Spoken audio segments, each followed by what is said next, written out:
Are we live? Is everyone here?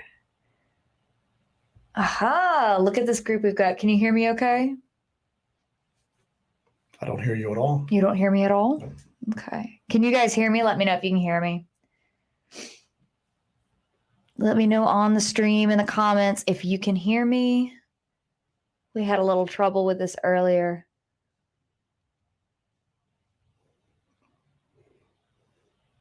Yes, everybody can hear me. All right. Cool. Carlito is in the house. Guys, we didn't have any sort of agenda for this evening. We just thought we'd come up here and hang out and chat with you guys and do a little Monday live stream. It's been a long week already, and it's just Monday. So we're really excited to come and just hang out and do a little stream here. All righty. Let's see.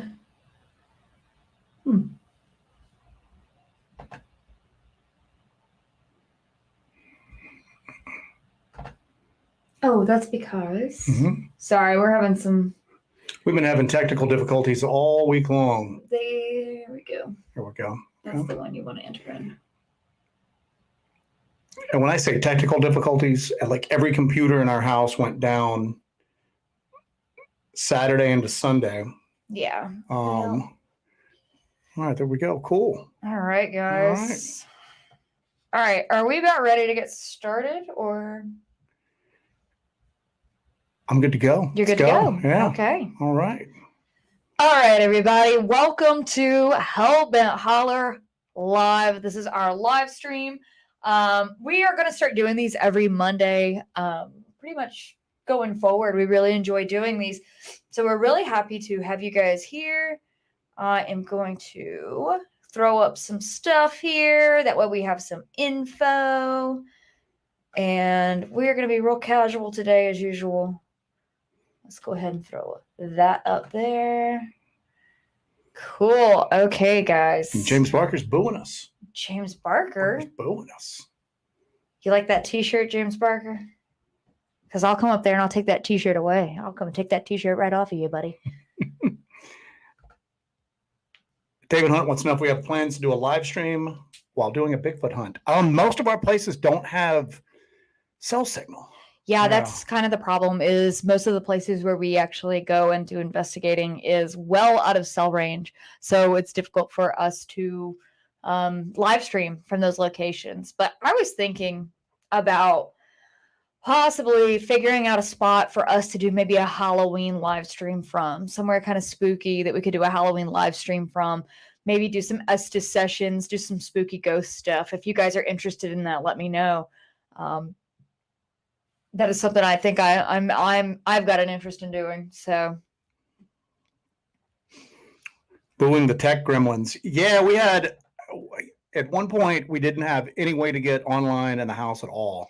Our laptop lost its Wi-Fi capabilities. Our desktop lost its ability to connect to broadband, and then our entire internet went down. Yeah. So everything. Don't know what was going on about that, but we're still in the process of getting everything back together. Everything just crapped the bed on us. So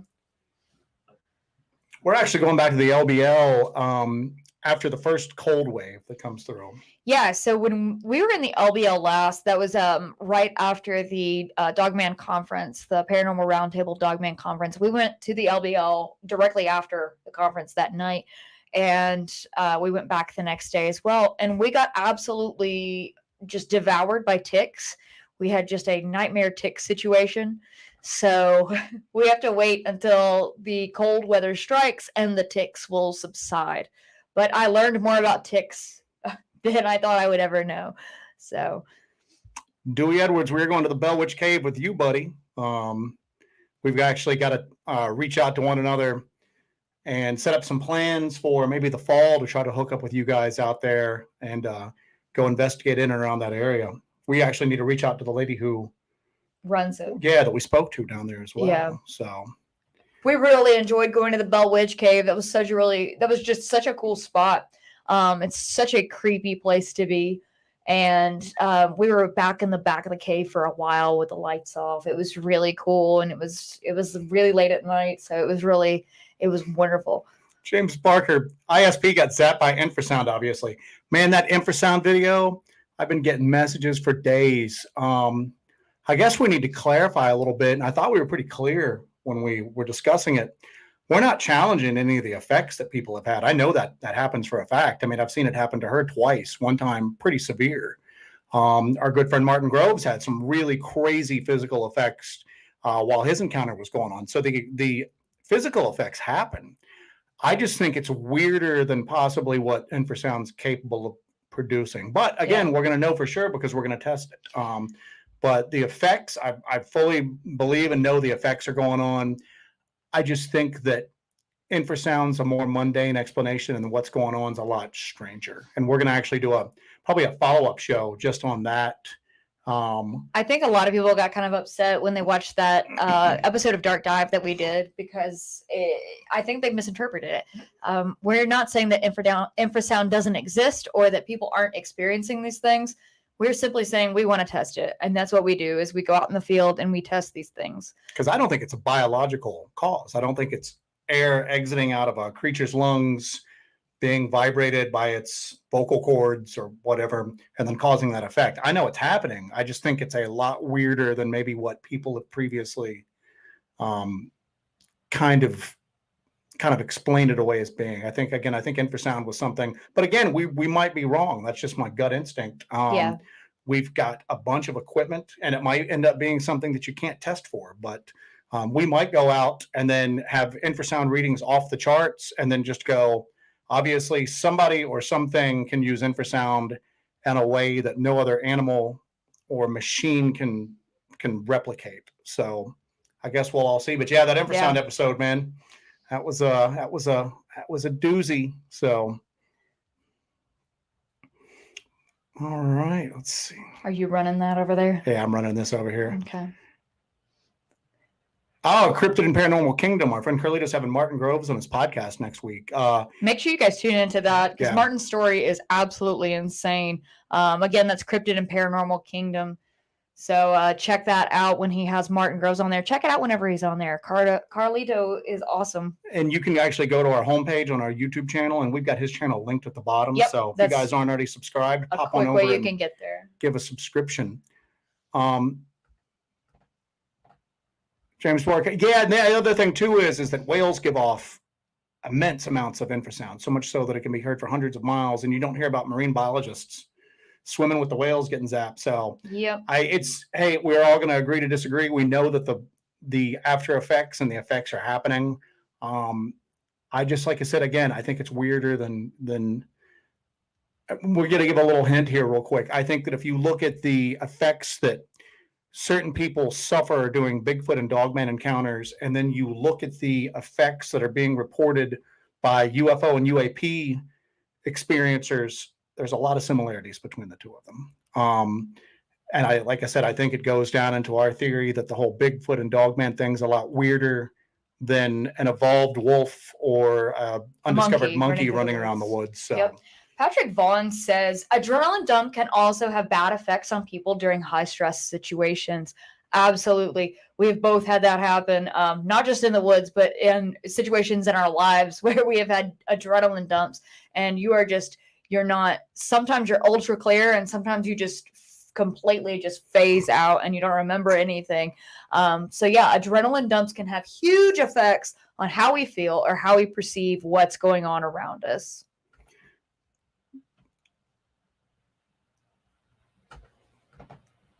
Yeah, tigers and lions do give it off. And we touched upon this on the show. What all this stems from is a 2000 article where a bioacoustician, somebody who was studying the roars of big cats, figured out that they were picking up like infrasound. They were picking up sound waves that couldn't be heard by the human ear that were around 18 hertz.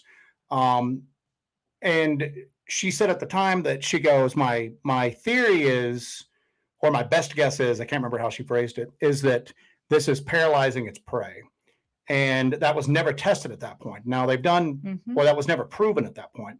They've done a lot of testing on big cats, elephants, everything like that. As a matter of fact, the company that's making our equipment to test infrasound makes units for people in these large wildlife preserves in Africa to test infrasound from elephants and everything like that. So it does, they do admit it. It's just that, again, the effects are so severe, and they have really tested some really high powered, low frequency sounds on people, and they haven't had the response that people in Bigfoot and Dogman encounters seem to report. Maybe there is infrasound, and maybe there's something else going along with it.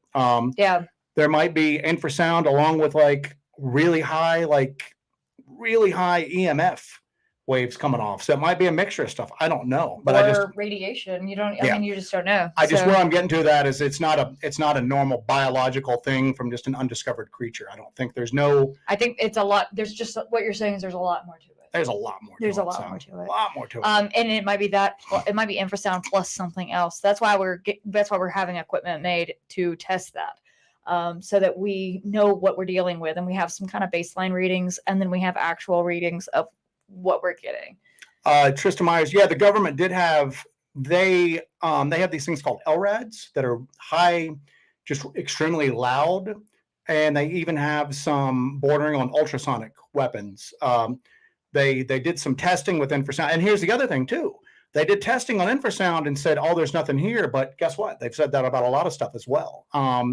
I just think that the infrasound thing needs more investigation into it instead of just saying we know what that is, let's move on. Again, I think that if we really look into it, we're going to find some weird stuff. Yeah, we're going to look into it, of course.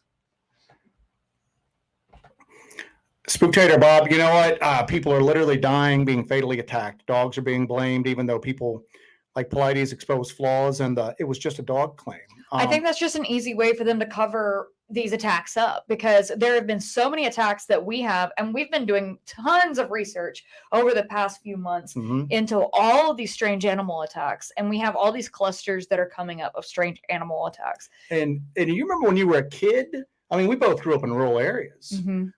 I don't remember people getting picked off by dogs left and right like this. No. You know what I'm saying? You'd have dogs attack livestock. You'd have dogs attack other dogs.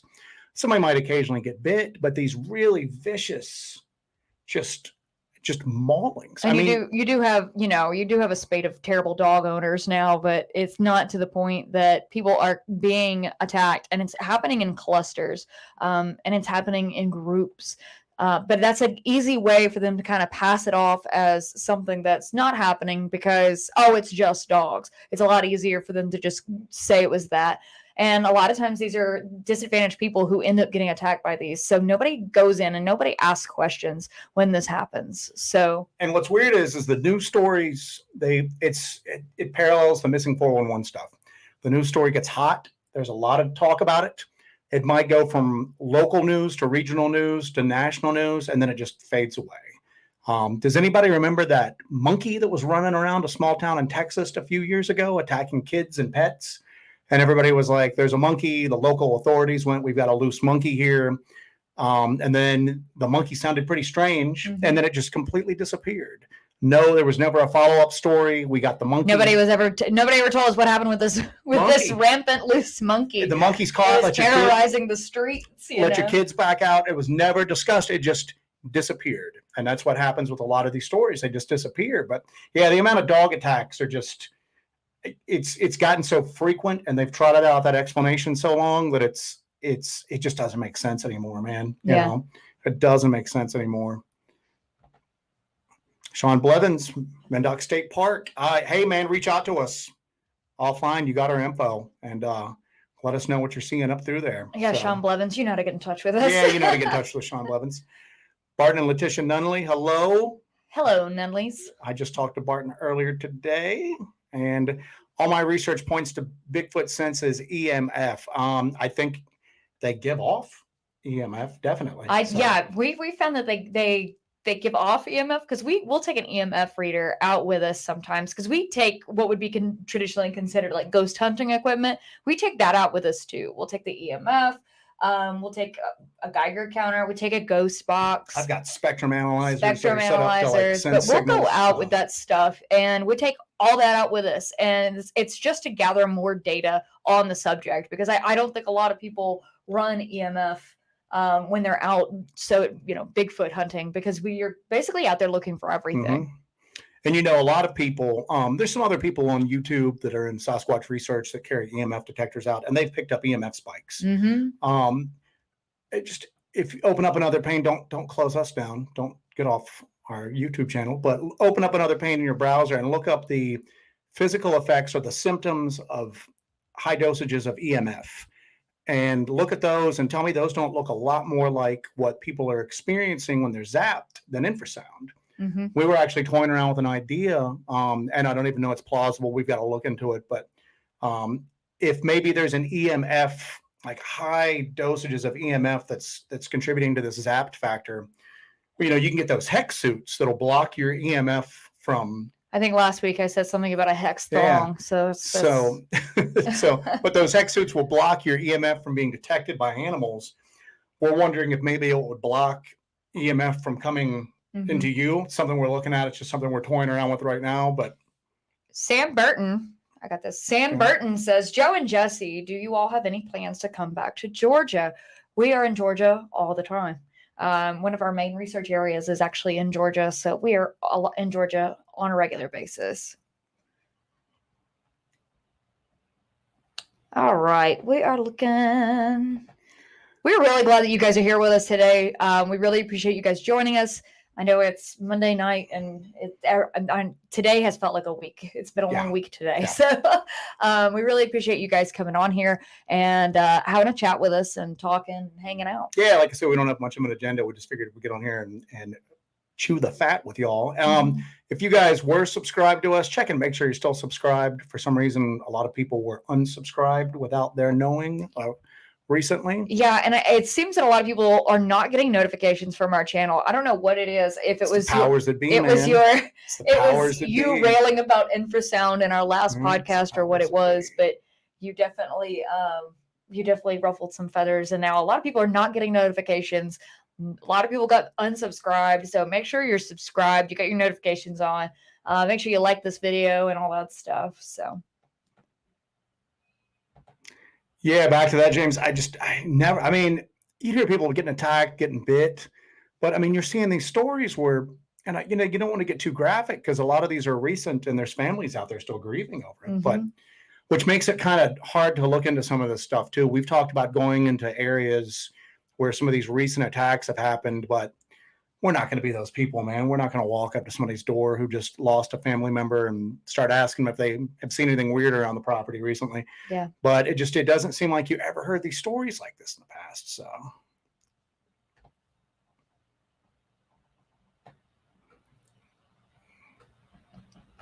Sorry to give you guys dead air where he's kind of going. Yeah. Hey, what's up, Gus? I'm really glad you were able to make it tonight. Yeah, they do make mountain lions that don't exist.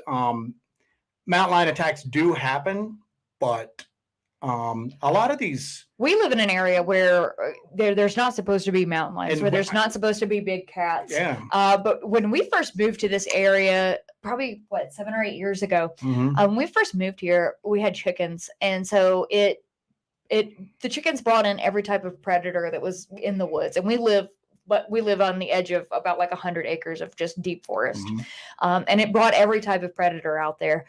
We went out there one night and we heard this sound that was like this. Hurrah, hurrah. Joe was out there with his flashlight. He ran out there with his AR because we didn't know what the heck was out there. Shined a flashlight, and what did you see? See this tiny little brown cat, and I go, I can't believe that small cat made such a large noise. But you know how things are at night in the woods; they sound louder than they actually are. So then I took the light back and up to the left and realized that Mama was looking at me over its shoulder, and it's a full-grown female mountain lion. So I fired off a few rounds next to it just to try to scare it away. And honestly, it didn't even seem that frightened. It's just kind of sauntered off the kitten ran. But I come back inside going, there's a mountain lion in the woods. And everybody's like, there's no mountain lions in this part of South Carolina. And then a couple of days later, a supermarket near us posted pictures on their Facebook group of one them. going through its dumpster. Trying to get it to its dumpster where the meat, they'd thrown out old meat into it. And I think a lot of areas have the same problem with the fishing game. They tell you, oh, there are no mountain lions in this area, but obviously people have seen them, taken pictures of them, trail cam photos. So I think they range a lot further than people think.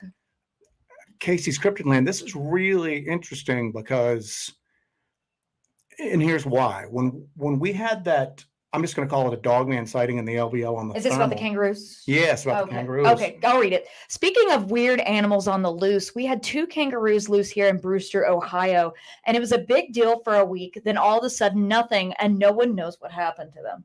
So they assimilated into society. But when we saw that thermal image, one of the things when I was trying to debunk it was the ears. I went, that almost looks like a giant bat or a kangaroo. In the LBL. Yeah, in the LBL when we saw that thermal image. So I wonder if maybe people saw something else and then just attributed that to I just lost my train of thought, a kangaroo sighting. So Alan Lassiter. Hey, Alan Lassiter. Nice to have you back here. What do y'all think about the Goat Man? So the Goat Man bridge story is really, really interesting. We were talking to Aaron Deese from Hey Strangeness about that. And it's a really cool story. It's an interesting story. A lot of these great ghost and cryptid stories are based around tragedy. And it has all of the elements for the origin of some evil goat-like beast. But we have not made our way over to... Are there like 2 Goatman legends? There's one in Texas, right? Yeah, then there's one up in... I think there's one on the eastern portion of Kentucky, but I'm sure somebody on here can... Yeah, let us... I think, yeah. I've been so Dogman focused lately that everything else has just been... There's no room in our hearts for the Goatman right now. My head's filled with all this weird science stuff. Take on Bigfoot cloaking. Like a predator would cloak, I guess. Yeah, we've seen weird stuff in the woods that look like it's kind of cloaked, but I don't know. I don't know if that would be a function of a Bigfoot or something else that maybe we're assuming it's a Bigfoot because and I think we've talked about that before, that people have a tendency to, anything weird happens in the woods, society is geared towards just attributing it to Bigfoot. Yeah. I think that there have been Dogman sightings and Dogman experiences going on a lot longer than we know, but people have just gone, I saw something big and hairy. Oh, you saw a Sasquatch. Well, I think that Bigfoot, Sasquatch is much larger in the overall zeitgeist. It's just on the forefront of people's minds. That's the first thing they think of if they see something large and hairy in the woods is, oh, it must be a Bigfoot. There's a lot of people who have no idea what a Dogman is, no idea what any of these other cryptids are. So automatically you just go to the one that you're most familiar with. That's a lot like with the Dogman and LBL. A lot of people around the LBL refer to, when they talk to us about it, they refer to it as a werewolf, not as Dogman, because Dogman is more, I guess, internet-based, more modern nomenclature about it. I think the closest thing people can think of is a werewolf when they see an upright canid. They're not going to be like, oh, that's a Dogman. I think the common nomenclature would be a werewolf. I think that's where that comes in. But as far as cloaking goes, we were in the North Carolina mountains that time outside the Pisgah Bear Sanctuary. And we were a few miles in, and I thought somebody had stretched saran wrap across part of the trees, remember? It looked like the raindrops was hitting it and then sliding instead of just dropping down. By the time we worked our way up to it, it was gone. So I don't know what it was. It could have just been a trick of the light or my eyes playing tricks on me, but we've seen something similar to it. Interestingly enough, in that area was also huge, and I do mean huge, deposits of quartz, like white quartz. It's the most beautiful, giant pieces of white quartz you've ever seen in your life in that area. I know that's a highly charged mineral. Alan Lassiter again. Do y'all think Bigfoot hair is almost like real tree camo so they can blend into their environments? Same kind of thing. Anything that like deer blend into their environments. We were looking out the back window yesterday at a bunch of deer and you can barely see them and they're right there. They're less than 60 feet away from us. You can barely see them kind of running through the woods behind our house. So I think anything that lives in the wood is going to be adapted for that. Cryptid response. What's up, buddy? I almost texted you earlier to let you know what's going on, but I didn't know if you'd be busy or not. So also, apologies if you hear my cat in the background. She is standing outside of the door to the studio, just screaming at the top of her lungs because she wants to go outside. And if she went out there, she would be eaten by everything. The outer clear here, we've heard about that, and we've given some thought to it as well. I mean, it's possible. You know what I'm saying? I mean, there have been reports of really weird hair found. I mean, what we found looked like the hair that we found was really long and really thick and just black. It wasn't. It didn't have any like clear or it didn't have any luminous properties. It wasn't translucent in any way. Yeah. It looked just like a super long, thick black hair. But it wouldn't surprise me if something was running around out in the woods with camouflage. I mean, hair with camouflage properties like that. There was a remote viewer that said that dogmen's, that their hair was actually like a bioweapon in a way. Like it was like bio armor.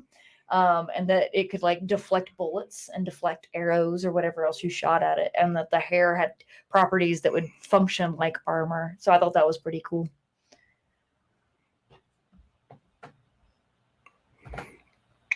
Yeah, the Mark story from the Trail to Bigfoot, when he had that last interview that he did, I think that guy got a glimpse behind the veil. I think that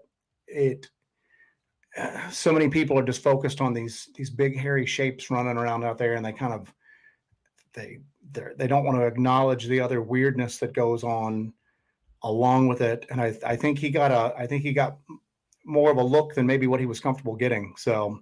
Spooktator Bob, I'm gonna throw this up, Joseph. You let me do that. Go ahead. Very strange things happen in my area of Camp Wildcat near London, Kentucky. Lights are often seen, weird howls and sounds, sightings of black canines / cats, etc.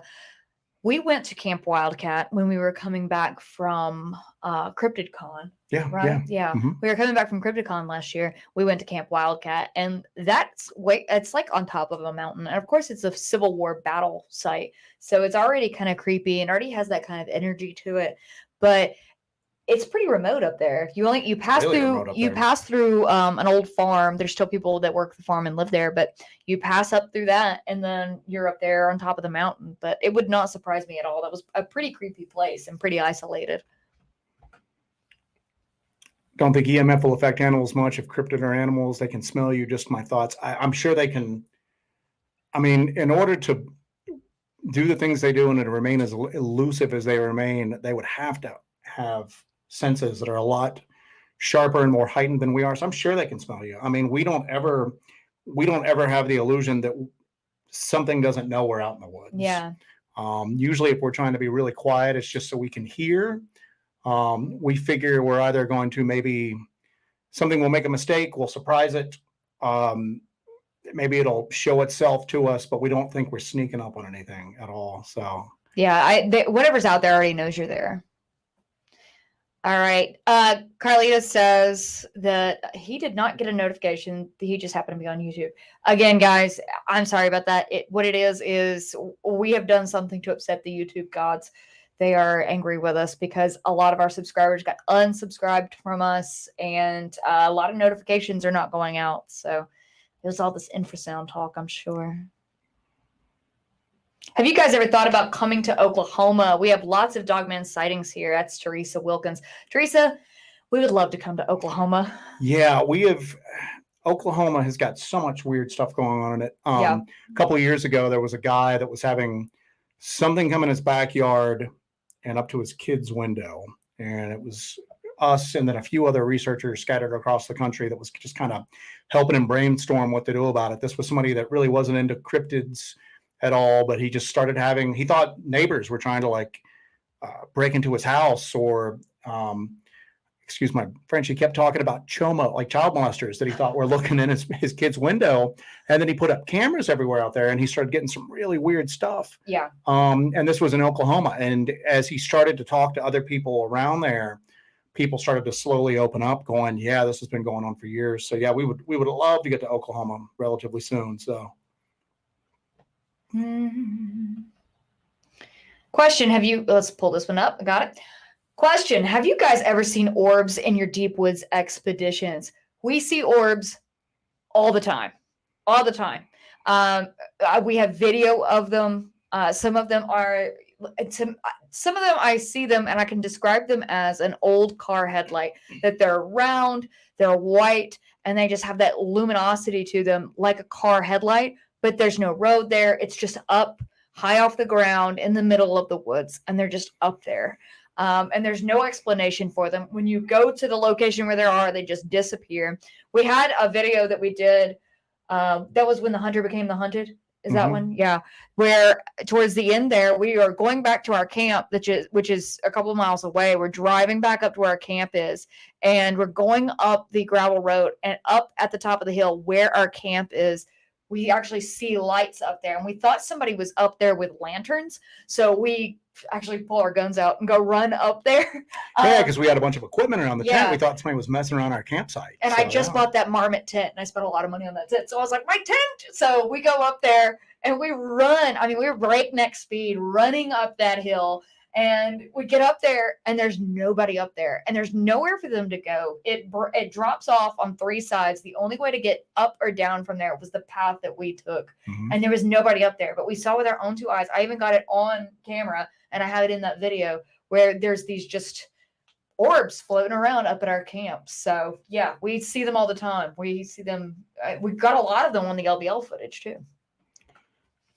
James Barker, we aren't supposed to have any here in Southwest Virginia, but I've had 2 sightings. I'm going to say right now that the southwestern corner of Virginia has eclipsed the central south portion of North Carolina as far as the place that we get the most reports from weekly. We get about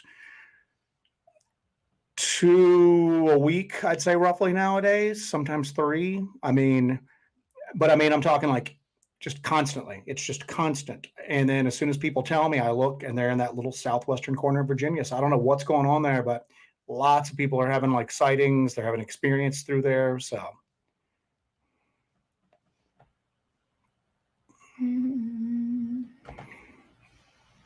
Yeah, Trista, a lot of times the DNR doesn't want to admit that they're there because they don't want to add complexity to their job, because if they admit that they're there, I'm assuming they have to try to manage the population. So yeah, that's one of the theories about why they don't really try to talk about it too much. So I've got one here. Okay. Tales from the Narc side. I caught an image of what looks like a cryptid dogman in a tree line at a cemetery at the LBL. That is not at all surprising. And we would love to see it. Yeah, so, we'd love to see this image. If you want to send us that at hellbentholler@gmail.com, you can do that. I'm actually going to put our email address at the bottom in a little banner so you guys can see that.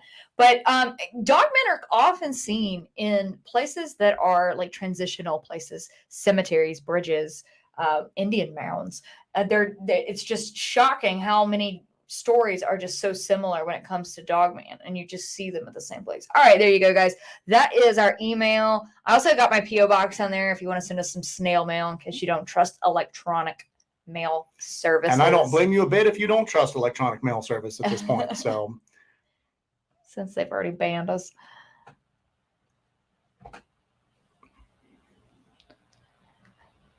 Again, we want to thank you guys for joining us.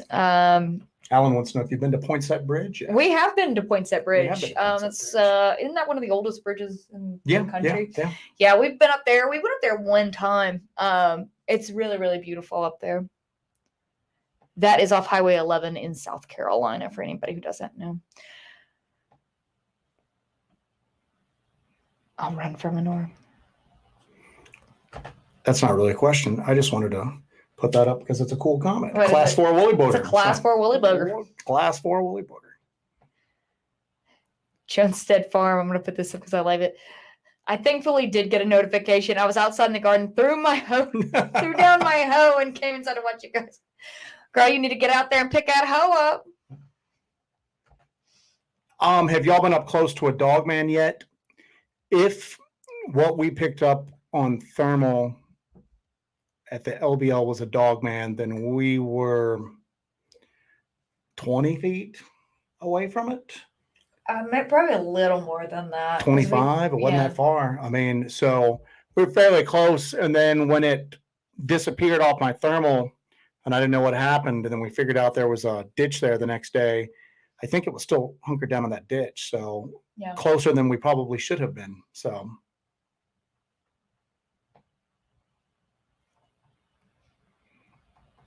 Sorry, I know we hate dead air. Yeah, we're trying to go through the. We're trying to go through all the comments and try to get to answers and questions and stuff. Yeah,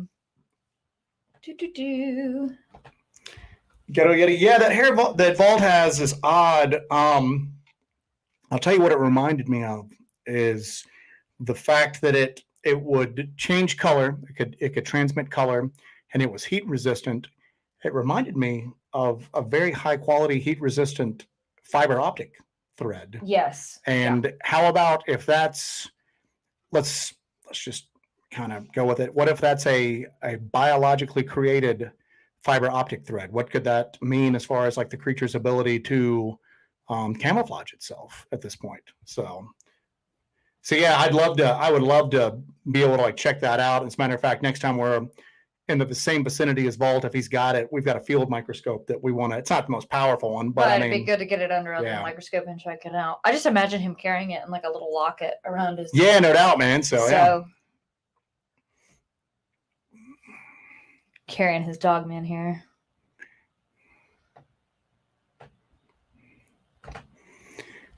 Headshot on the Bigfoot is best. They bleed and die, people. If it bleeds, you can kill it. So, although what's weird is that it's, as we've gotten into this more, it seems like people more often report Bigfoot as being, or things that they think are Bigfoot are invulnerable to gunfire, but Dogman doesn't seem to be. So I don't know. Maybe we'll have a chance to test that one day. Maybe it would be best if we didn't. So. Johnstead Farm says that cemetery at LBL was really active that night. Yes. Are you talking about when you went to the LBL or when we went to the LBL? Every time we go out to the LBL, it's really weird. And like we keep finding more cemeteries. There are so many cemeteries in the LBL, and there's so many that have not been seen for years that are deep within the woods. And there's a lot that have a lot of history around them. We didn't know that cemetery in our Werewolf Experiments Part 3 that's on top of the hill. We had no idea it was up there. There's no path to get up there. There's no road to get up there. The only reason we found it was we had parked and our headlights are shining and it kind of just like gleaned off of something up there and reflected. And I was like, what is that? So we climb up the hill and it's like, oh, great. We found a children's cemetery. This is exactly what we needed tonight. Alan Laster, if y'all heard about any other cryptic creatures other than lizard men in South Carolina, there's Bigfoot, reports of Bigfoot. There was those are starting to get more frequent. Used to be you would look at one of those Bigfoot sighting maps, and South Carolina was like one of the only states that had like no Bigfoot sightings, which is really weird. I just don't think that people here reported them, you know? Yeah. Because I mean, there was a evening roadside, like a road crossing sighting, 2 years ago here? Oh, and it was the talk of the town where we live at, and nobody reported it. I mean, it was just, everybody was talking about it, but I mean, these aren't, these South Carolinians are a special breed, man. They just don't really, I don't really think they would actually do that. But Sandlapper state. There's that. We're seeing some Dogman, reports of Dogman. There's reports of something that people think is the Wampus cat. Yeah. That's a lot of tales from over at Cowpen, South Carolina. We have a buddy of ours that has a farm over there. The farm next to it or adjacent to it, they have lost tons of livestock. It's been attacked by some large carnivorous animal. Like it's been attacked by this giant animal. There's huge slashes in the side of calves. They're just eaten. It's just, he's lost several head of cattle to some unknown creature. And it seems to happen around the fall. So we're going to go out to the farm and kind of check it out. I think we're going to go camp out there in the woods by the farm and see if we can check out what it is during the fall when it gets a little cooler. Spectator Bob, are grizzlies really to blame for killing people in tents or scapegoats? A lot of situations, Dyatlov Pass incident, what scares then kills 9 people. I think that, I mean, obviously bear attacks happen. People are, I mean, there have been people killed by coyotes who aren't that large. I just think that if you were looking just for a quick and easy, just cover up, oh, a bear got them. You know what I'm saying? Oh, they were killed by a bear. Yep. And again, go back to the dog attack thing. It's just, it's an easy scapegoat. It's easy. And I'm sure it happens, but that's just an easy kind of brush off that people will accept because it's not so out of the realm of possibility for a bear to attack somebody. But if you say that you've got a upright canid out there that's attacking and killing people, and it might have psychic powers or it might have this or that, then that's a bridge too far for most people. Hello, Aussie Baza. It is great to see you, my friend. I actually reached out to him earlier and let him know what time we were going on. So yeah. Cool. We're trying to keep up with the chat, guys. Okay. Cryptid and Paranormal Kingdom says, in my opinion, you guys have the best boots on the ground field coverage. Thank you so much. I appreciate it. We're getting some more stuff out. I'm actually we're not going anywhere this week, unfortunately, because I am going to go get recertified for wilderness first aid. So I'm going to be going for 3 days doing that. So if Joe falls into a ravine, he won't die. I'll be able to save him. Exactly. So I'm going to go get recertified in wilderness first aid, and Joe's going to have to be here by himself. And Joe doesn't bother going out without Jessi because nothing ever happens. Yeah. So, well, we, like I said, we're going to. Usually this part of the summer is probably our slow time of the year. And I know a lot of places in a lot of different parts of the country, this is like their peak season, but we're in a temperate rainforest here. So it's this part of the summer, right as it's winding down, there's been a lot of rain, there's been a lot of heat. We go into some of the areas that we've investigated in the past, and it's like a jungle. I mean, it's not only that, like we're investigating out in the woods, and it's summer. So at night, what do you hear? Nothing but cicadas. We went out last week and it was nothing but cicadas. It was so loud. So all of our audio from the entire night is just it's awful. It's awful. It's just completely useless. So we're like, why are we doing this? And we're getting eaten alive. So we're just like, all right, we can't get any audio. So even if we got something, we couldn't prove it because all you hear is the great cicada screaming.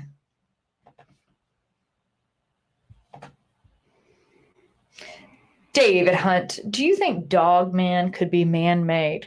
There's a theory out there that they are some sort of chimeric creature, that they're a human-dog hybrid, and that's some sort of weapon created by the U.S. government. I think anything is possible at this point. But why? Why would they do that? I think that some of them are.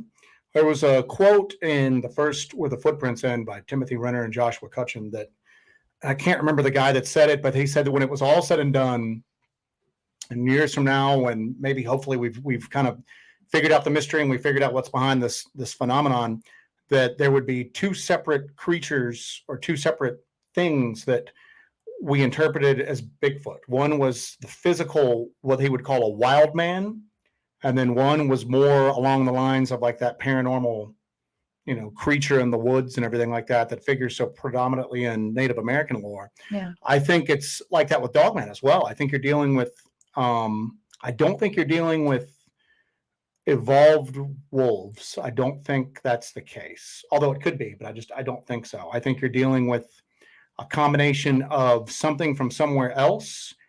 And then I think you might be dealing with the U.S. government's attempts to recreate that something from somewhere else. Yeah. I've got one prop it up right here. Spooktator Bob says, I truly appreciate your shows and the work you two do. Very dedicated. Question: do you two have any advice on how and where to get good outdoors training? It depends on where you live. You need to research in your local area if there's any sort of survival schools. That's what I had to do. And I found a wonderful survival school here in South Carolina that I actually attend. The Woods Runner School. They're wonderful people. I went through survival training there, and it's very, very difficult, but it's very, very rewarding. And they teach you everything that you need in any kind of scenario, and they test you on it. They run you through it. And I got home, I was covered in just cuts and blood and mud, but it was worth every bit of it, because if you're in a situation where you need to survive, you need to be prepared to take that take that hit and, just get out alive, get out of the woods alive. I think it's very important that if you do this work, that you do this kind of training. If something happens to Joe and I out in the woods, we need to be able to handle it. So I take it very seriously going and taking that training. Mm-hmm. Yeah. Alan Lassiter, does Dogman run in packs or alone? You can see reports of both. And again, I have to go back to what we've physically experienced ourselves and what we've heard from first-person accounts. If what we saw in the LBL that first night on our first trip, that I got that thermal image, something was making a ruckus to our side, and it seemed like they were doing it on purpose. So we've often thought that maybe there was another one over there. And to be honest with you, now that I never even looked that way with the thermal. Our usual MO is when we hear something in the woods, one of us focuses on that, and then the other one starts checking the back and the sides. And that's where I caught that thermal. So if that was the case, there was at least two. Yeah. Most of the reports we get, though, it's singular. There's just one.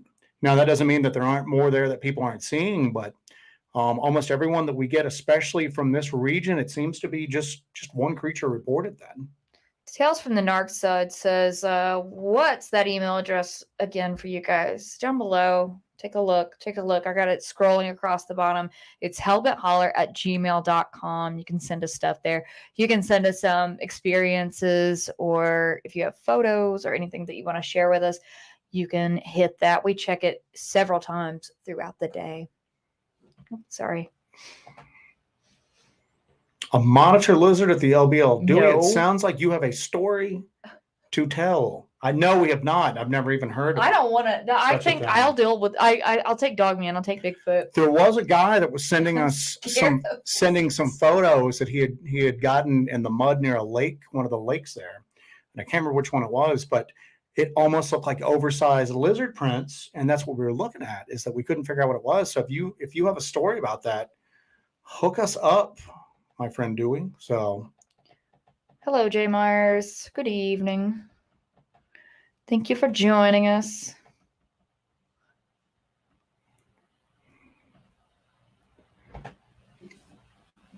Wampus Woods. Alan Lassiter, y'all talk about the Wampus Woods area. That's not far from me. There's isn't that a haunted trail called the Wampus Woods? Yeah.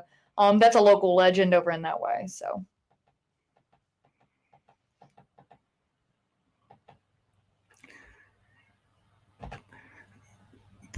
Please do the cicada sound again, Lowell. On my tombstone, when they carve my epitaph, my contribution to the world will be what I like to call the Jessi rewind button, which is when she does little things like this, and I go, one more time, please. And again, what? And make her do it 5 or 6 times. I don't remember how I did this. That's the cicada sound. I know that it's annoying. It's very annoying. Alan Lassiter, if y'all ever get DNA samples, how do you know what lab to trust without them turning into the government? We don't have a lab. We don't have a lab.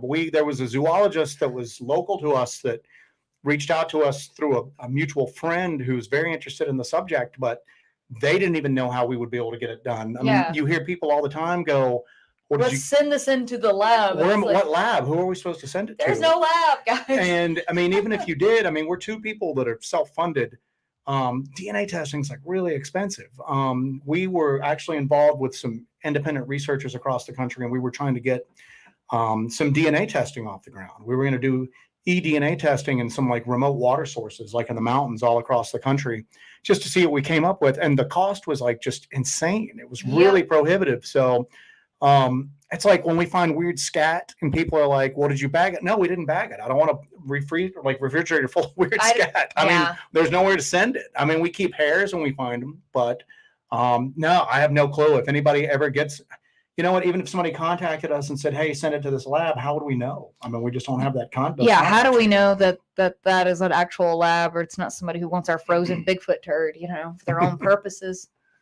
So, no, there is no lab. It's not CSI. There's no enhance. Steve Lamott, Woods Runner?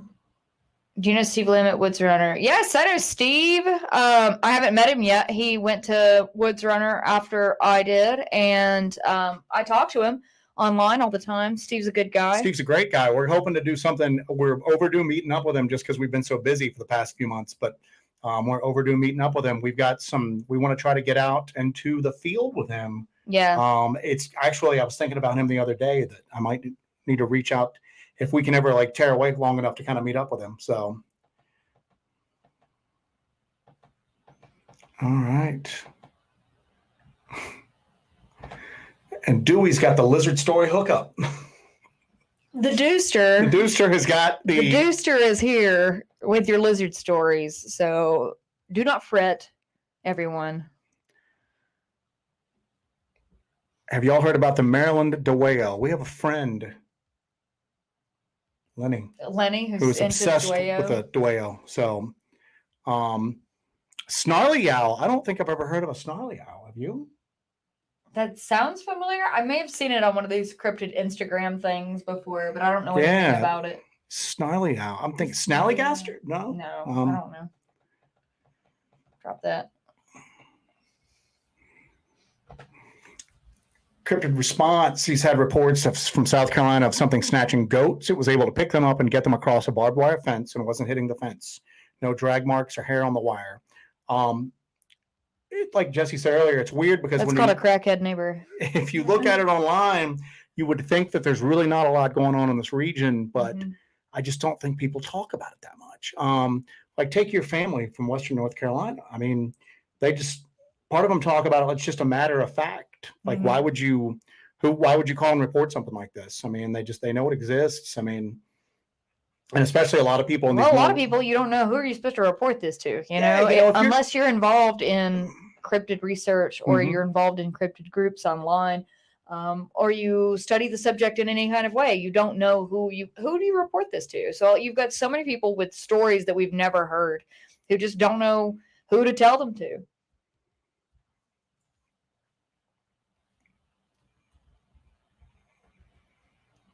You get the breaks of us just humming into the microphone. Exactly. I could do some more cicada sounds for everybody. Lull you into comfort by the sound of the cicada. We don't get many reports from West Virginia. Our friends with Wild and Weird kind of cover that area, and we mostly get reports through south of there, through Tennessee, Georgia, South Carolina, North Carolina, into Kentucky, and everything like that. But we've gotten a few, but it's just that we're kind of known as the Southern Appalachian weirdos, so we usually get stuff like that as well. But DNA done. Yeah, back to the DNA thing. I guess it lost the facility that was doing it. I mean, there's been reports of people mailing, hair, stuff like that to one another, and then it just goes missing in the mail. I think, wasn't that happening with the Melba Ketchum DNA? Yeah, they claimed that a lot of the stuff went stand-up comedy time. A lot of the stuff went missing in between one person mailing it to another, or that they would get packages that were opened and they were just intercepted by unknown entities, whether it be government or not. But and it's weird because you would think with like that huge of a cover-up and that many people involved, somebody would be talking. But then again, if somebody did talk, I mean, you hear people all the time coming out going, "Oh, I was involved with the government doing this," and it's just one more story out there, And have you all been seen by any TV channels? Tiffany Keeling says, have you all been seen by any TV channels that came to you all for your own show? Right now, we are focusing on Hellbent Holler and running Hellbent Holler ourselves. And that's all I can say right now. So there's that. Come on, guys, throw some more questions our way. Yeah, sorry, we just now got caught up with everything. Yeah, so we just now got caught up with everything. Jump on that chat as you see fit. David Hunt, I need to win the lottery big time in front of Dogman Bigfoot team and prove it's real once for all. Lottery money would be great. That would help. Because we are self-funded, everything we do. We don't have a Patreon. We don't have sponsors or anything like that. We are our own sponsors. We have GoFunded ourselves for everything we do. So all of our equipment is purchased by us. But yeah, if you hit that big money, keep us in mind, holler man. At your cicada girl. Holler at your cicada girl. So,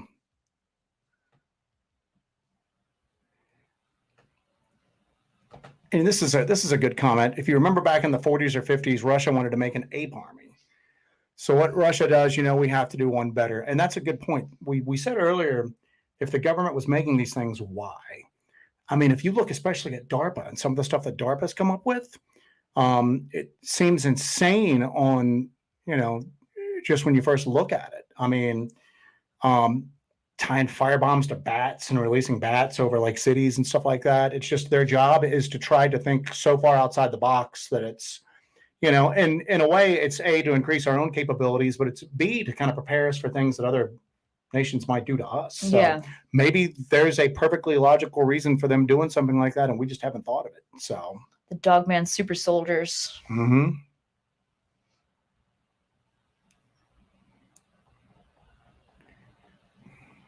Here we go. I got one. What you got? Jill Duck says, I've heard that Bigfoot and Dogman despise each other, basically mortal enemies. Could this be why they kill regular dogs and coyotes? Maybe remind them of Dogman? We've heard all of those same stories about the two of them hating each other and fighting. However, the more, I'm not even going to say the more believable, because that kind of implies that there's a chance it's unbelievable. The stories that we've heard that are beyond reproach have strange indications that they perhaps work together.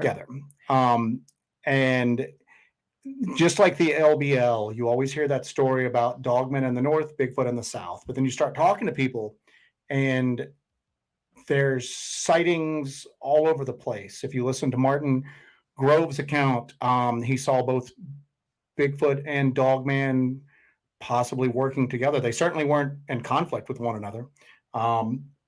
So yeah, we've heard those same stories, and there's so much unknown to it. I mean, it makes a good story. Yeah. You know what I'm saying? But when you get down into the really just concrete witness statements, it seems like if they're not working directly together, they're certainly not in conflict with one another.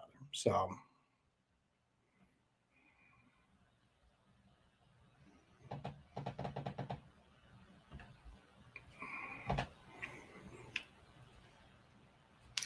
TCR44 says, why do you suppose Dogmen seem to spend so much time flanking, stalking, etc., when they could easily attack and kill a person in a split second?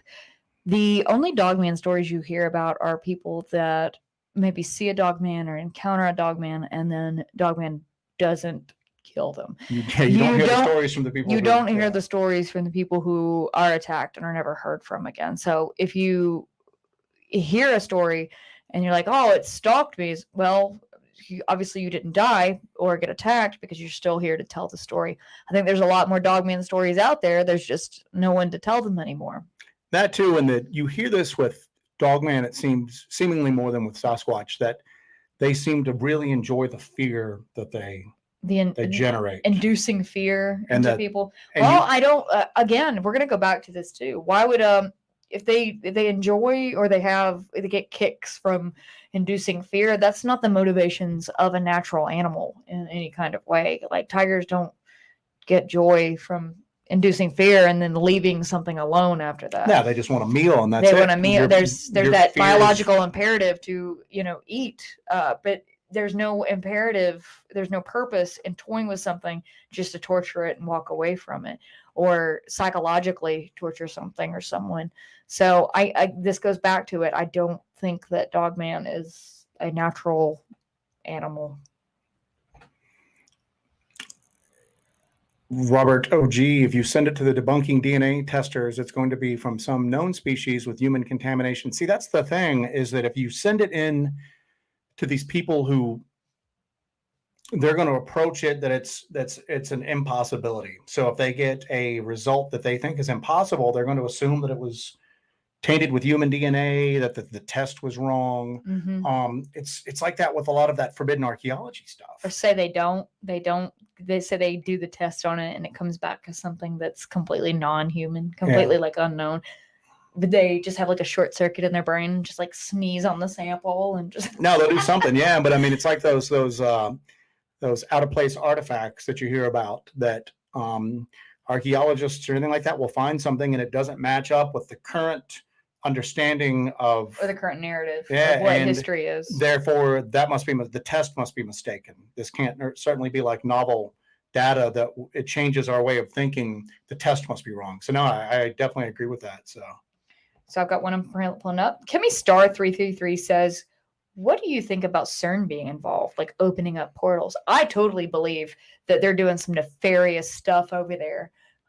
If they weren't, they wouldn't be so secretive about a lot of stuff that they're doing. And also, did you guys ever see that weird ritual? And I know they said that it was debunked as a joke, as some scientists pulling a fast one and just having a laugh. But I often play jokes in the courtyards in the middle of the night where nobody is supposed to see me play those jokes. Pretend that I'm stabbing a woman and having some sort of satanic ritual.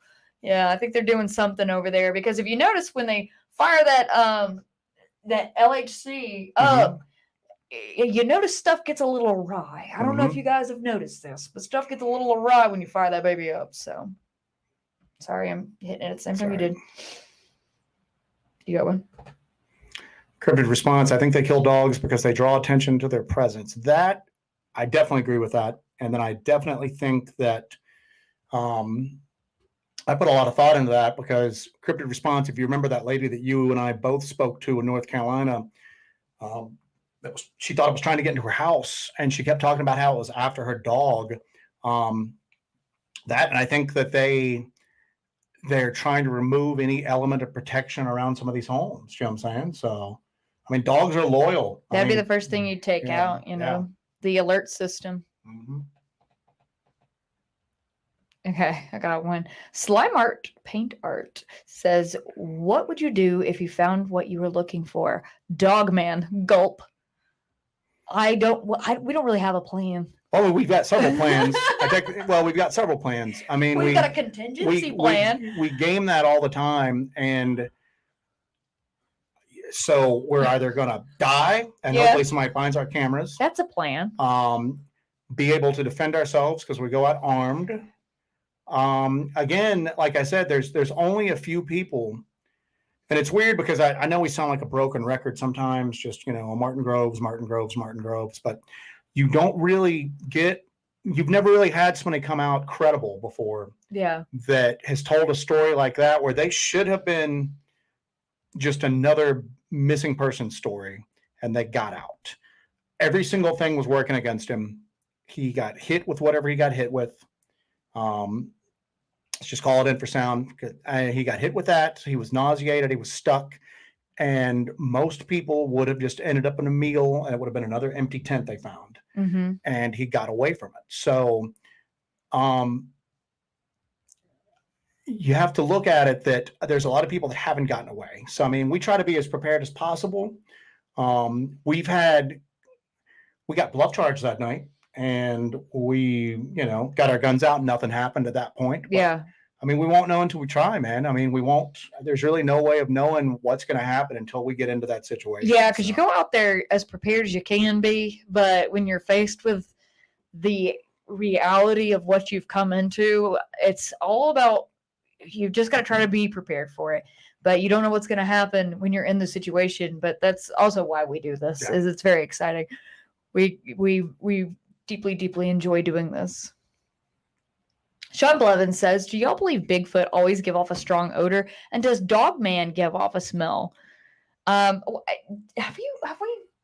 smell really rank weird stuff out in the woods, and it'll be in areas where we have seen large canine prints.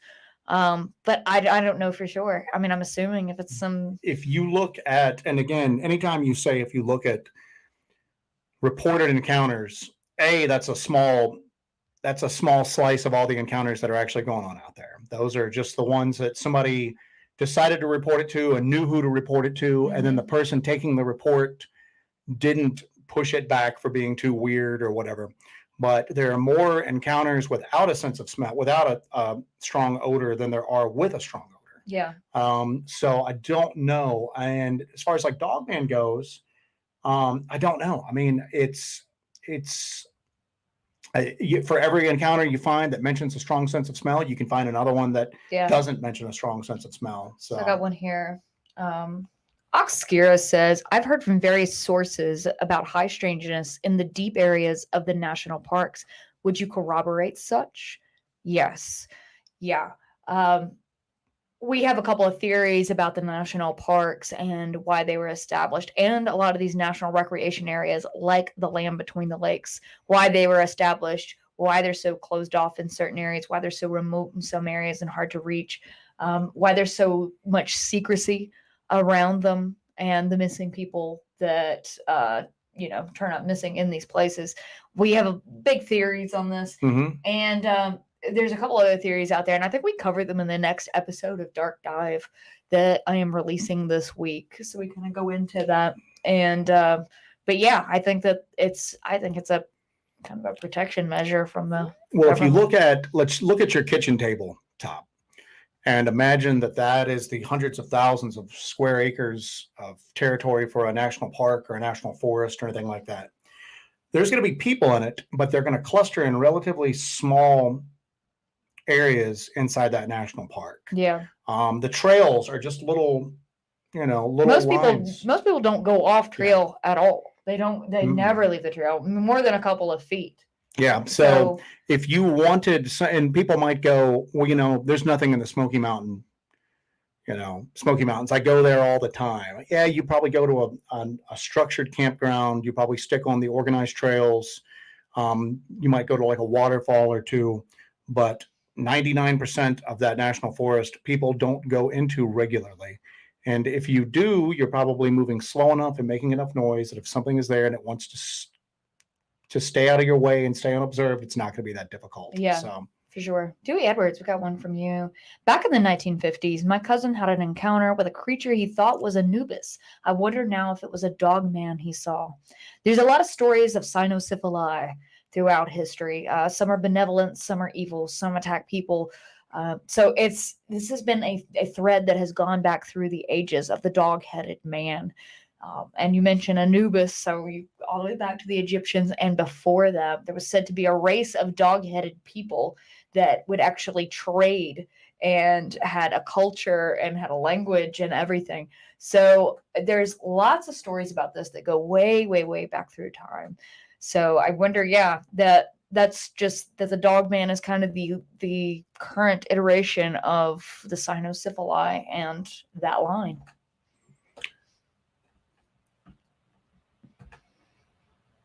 Stephen Taylor, Martin's encounter, was it at the southern end or closer to it than with the 1982? It was not on the north end where the 1982 supposed RV massacre happened. Yeah. He was further south into it. I don't think he was at the extreme southern end, but he was in the southern half of the peninsula.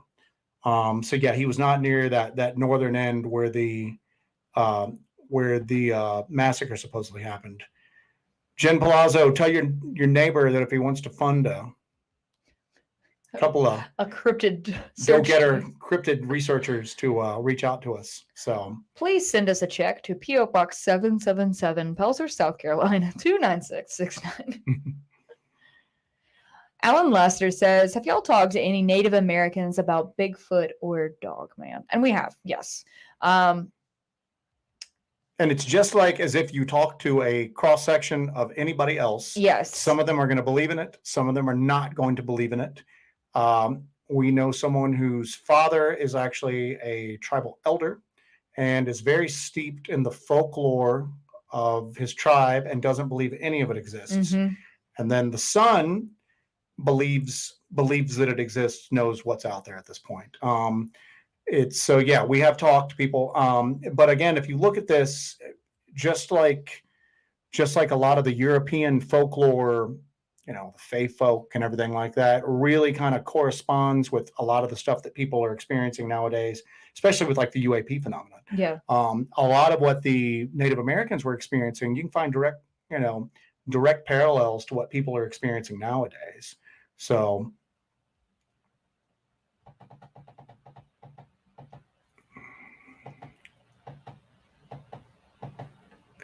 Anubis. I don't know.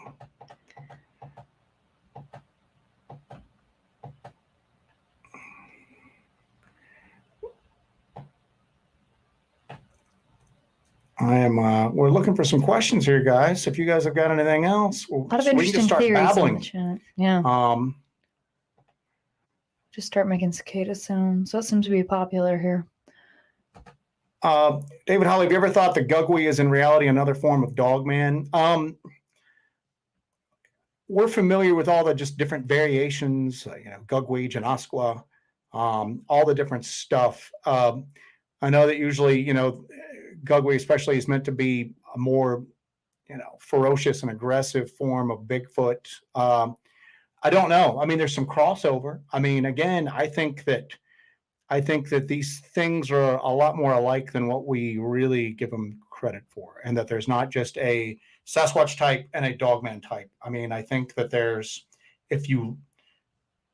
we were talking about this before, I don't even know what are we up to now at this point, like 7 types of Dogman, 7 types, 6 types.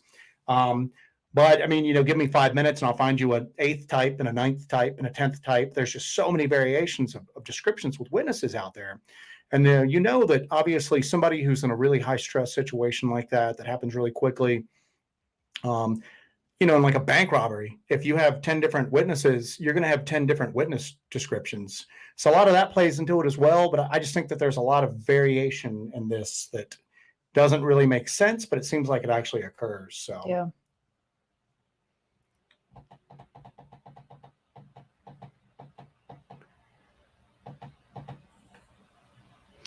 Jill Duck, thank you. You're awesome. What is that now? Appreciate you, girl. Got a nice little super chat from Jill Duck. Thanks, Jill. Hey, thank you. That is awesome. That's going to go right into the equipment fund. Yes. So, yes, the equipment fund. Equipment fund. So, hey, for those of you who've watched our videos, what's our favorite piece of gear that you guys have seen us use? I'm just curious as to what people want to see more of. I mean, obviously, the investigation is going to dictate what we have to use a lot of times. But part of the reason why we do this stuff is that, we want answers and we want to explore the stuff ourselves. Mm-hmm.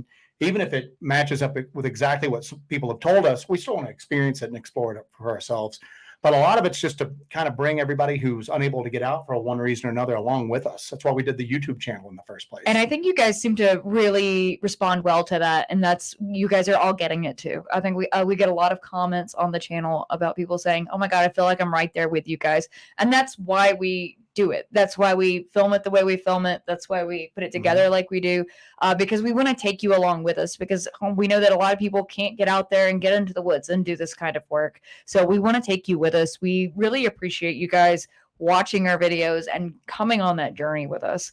But yeah, like he said, what is your favorite piece of equipment that we use, and would you like to see more of? I know we use the thermals a good bit, and I'm looking forward to bringing out more of the ghost hunting equipment and doing more kind of ghost oriented stuff, because that was my original passion, was doing more ghost oriented stuff. And it seems like all this stuff is connecting, all this stuff is kind of feeding into each other. So I think we're going to start seeing more of those connections now and getting that data.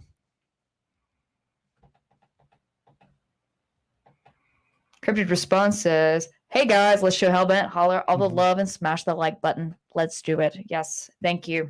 Daniel Garcia, you hear a lot talk about Sasquatch and Dogman, but I feel sometimes the Wendigo gets overlooked. Do you think if it's more of a spiritual energy rather than flesh and blood? I think that it is both, actually. If you look at the lore from that region, and there was a book that came out within the past couple of years that was pretty well done about the Wendigo, and for the life of me, I can't remember what it is right now, but the authors posited that it started off as a spiritual entity, and it could be visible sometimes. It could sometimes even affect the environment on a limited basis. Yeah. But then when you became infected, when you became possessed by the spirit of the Wendigo, That's when it took on its more physical aspect, so that there was a spiritual aspect to it. So it seems like it can it's like a transference of mediums, that it can almost like possession. and like, it can possess you and then take control over your body. And then that was interpreted as Wendigo psychosis, when people would think that they were a Wendigo. Well, a lot of times they actually were. So I think it's a mixture of the two. The Wendigo legends really just they're very fascinating. So national parks where they put cryptid creatures.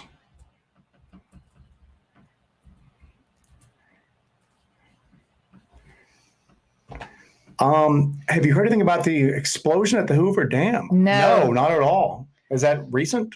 Or I know Lake Mead's dry as a bone. So yeah, I haven't heard anything about it at all. I got one here. Oops, I'm sorry. Go back. I'm gonna fight you for this. Yeah, exactly. We're gonna get into it. Arnaldo says, "Is Joe more shocked by seeing ghosts than a Dogman / Bigfoot?" Yes. Joe is terrified by seeing ghosts because Joe is not comfortable with that. I don't think they're ghosts. He doesn't think they're ghosts. He doesn't believe in ghosts. He thinks that anything that's a ghost is a demon. So I don't think, and part of it too is that when we got into this, she was more paranormally inclined, and I had been doing like Bigfoot, Sasquatch research for years, and I was pretty. After I've tapped my microphone, natural in what I thought these entities were. So it took a while. It took some kind of weird experiences and kind of just making myself just follow the data and follow what we were experiencing to finally come to the conclusion that there was a lot more going on out there than just a monkey. Yeah. Same thing with paranormal, supernatural, ghosts, whatever you want to call them. When I saw that lady figure at the LBL that night on Midsummer's Night, that was weird. I mean, that really shook me. I mean, I really had to, I was at first just going, I know I saw that, what just happened, but then it just, the more it just kind of just became apparent to me of what I had seen. That was probably that shook you up really, really, really bad. You got one? Yeah, Dewey Edwards, LBL is not under control of the National Park Service, but the USDA. The Forest Service with the USDA. It's a recreation area, and this is something that we sometimes have to kind of talk to people about, because people will go, "Oh, you can carry firearms in the national forests." Well, yes, you can, but this isn't a national forest; it's a national recreation area. Yep. It's a national recreation area with hardly any recreational activities going on in it. And it does have a wildlife management area inside of it, and during hunting season you can carry a rifle, you can carry your guns and to go hunting there, but that's it. There's a check-in station you have to go to if you're hunting in the LBL, unless you're going and poaching.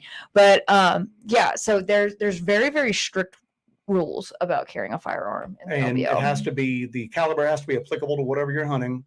It's very strict there as to carrying firearms, and it's just weird that they are so strict there. We've talked in the past about almost like this is just conjecture, but it's almost like they'd rather lose a few people than have somebody put a few rounds in one of these things and drag out a body.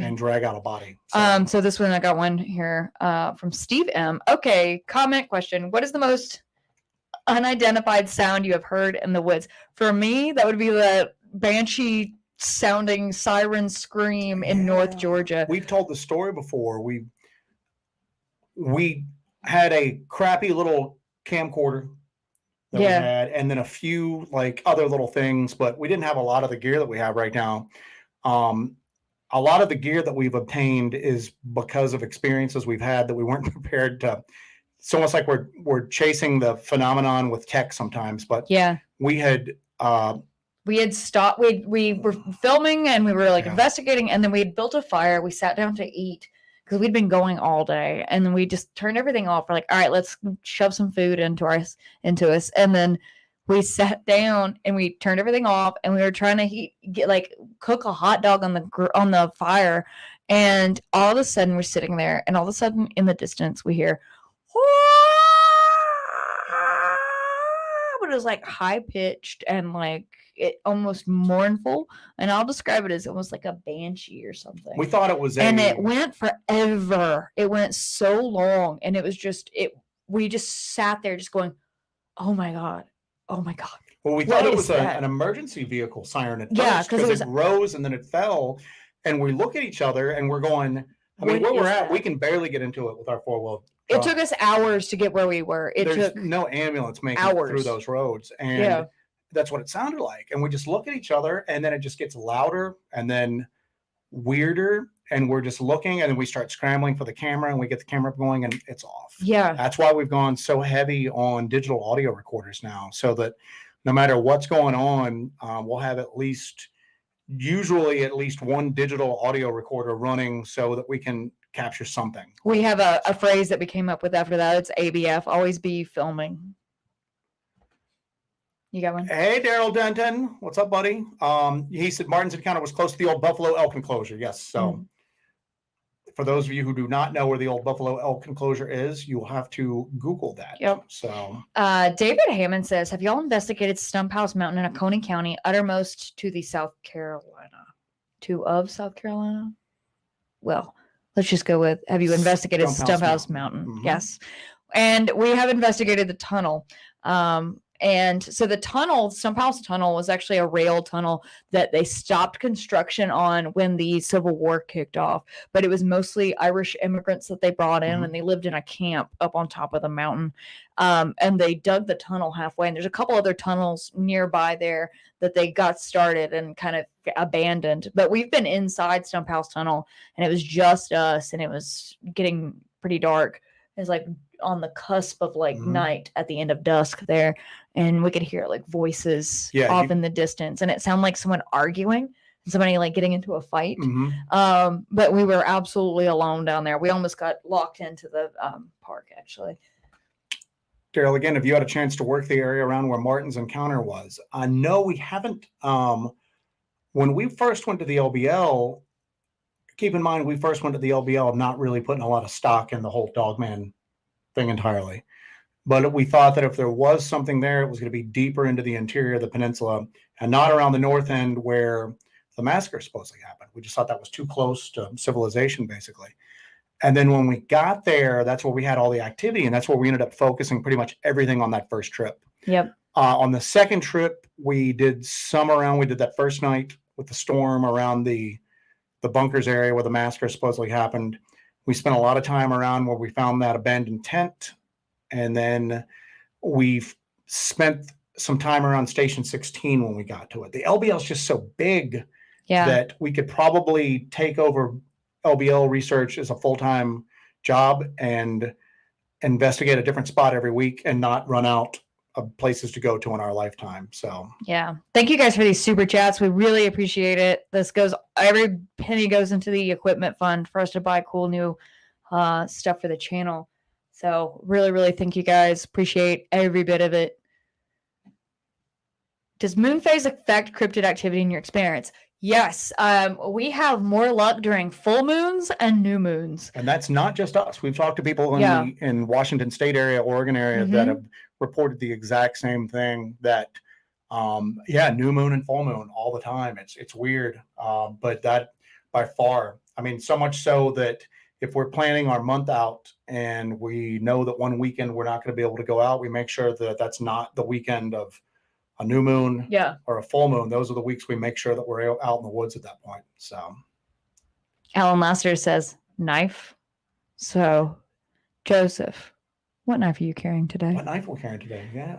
So we're actually on a Microtech. Are you on a Microtech too? I have a Microtech. Yeah, we're on a Microtech kick nowadays. There we go. My Microtech. Mine is the Source Microtech Hera. So yes, it's mine.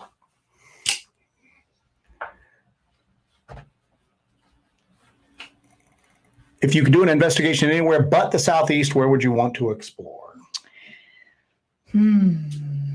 Probably either the Four Corners region from me. I've never really spent any time in the desert. So yeah, the Four Corners region and near there. I'd love to go. I'd love to go to Arizona. I'd love to go to Nevada. Because I'm just used to mountains and trees. That's what I'm used to. So something a little different would be amazing.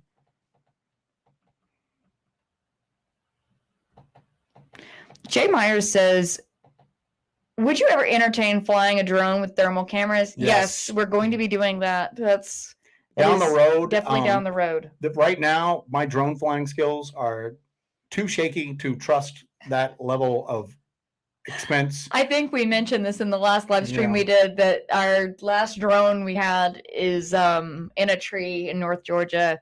May he rest in peace. But yeah, I think that is the thermal drone technology. We talk about that all the time. A lot of the stuff we have 10 years ago, you wouldn't have been able to source like that. Like, it would have been outside the reach of a lot of people.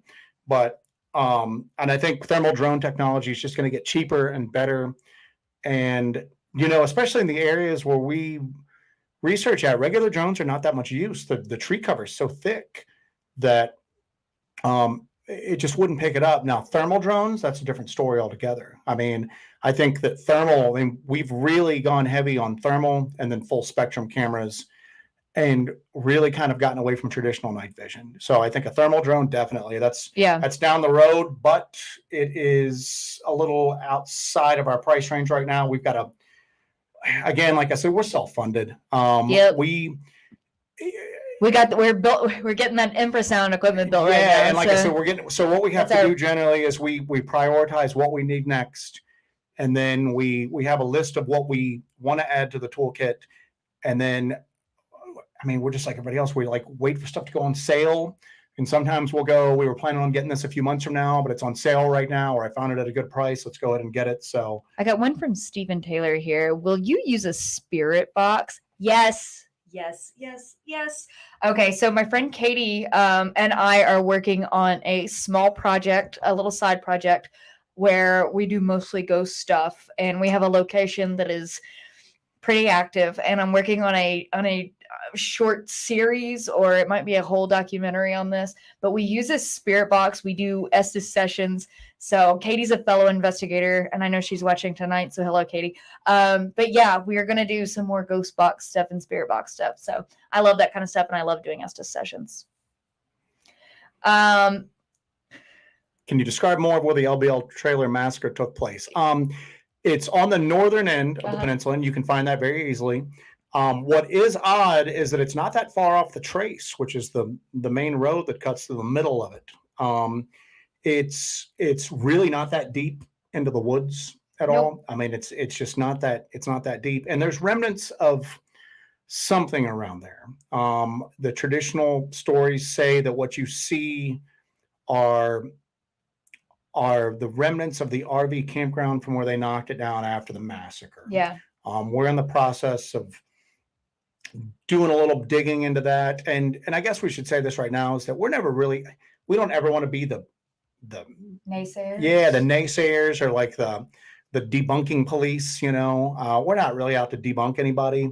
It's just a lot of times we try to look at stuff to see what sort of validity there is to it, just so we know how to kind of proceed with our own investigations into areas. Yeah. But it's not that difficult to get into.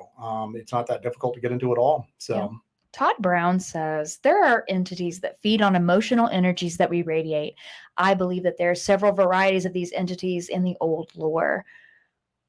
I agree with you. I think that a lot of these supernatural entities, whatever they are, the other, as we will refer to them, as we usually refer to them, I think they can feed off of your energies.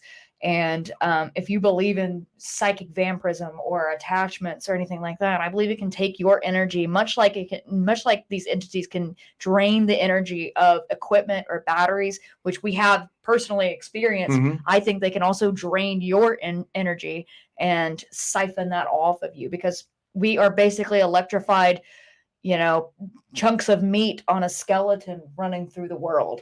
So I think it can drain your energy just as it can a battery. That was the name of my band in high school. Electrified meat on a skeleton. Yeah. So electrified meat on a stick. I like the chest rigs, Anunnaki bro. Yeah, those chest rigs, those are Hill People gear, recon kit bags. Generally, when we're out, everything we got with us, we're carrying on our backs. So we generally use the waistband on our packs just to help carry the load. So it's difficult to carry a pistol in your hip like you normally would. The belt of your pack kind of gets in the way. So we got those to carry, and they're so handy at this point, man. I mean, we got them on a whim, and now we barely go out without them. So Sean Blevins says, only thing I would like if was Jessi would stop screaming. I wore my tea and coffee a few times because of her. Yeah, sorry. And that's not gonna happen. I'm a very expressive human being.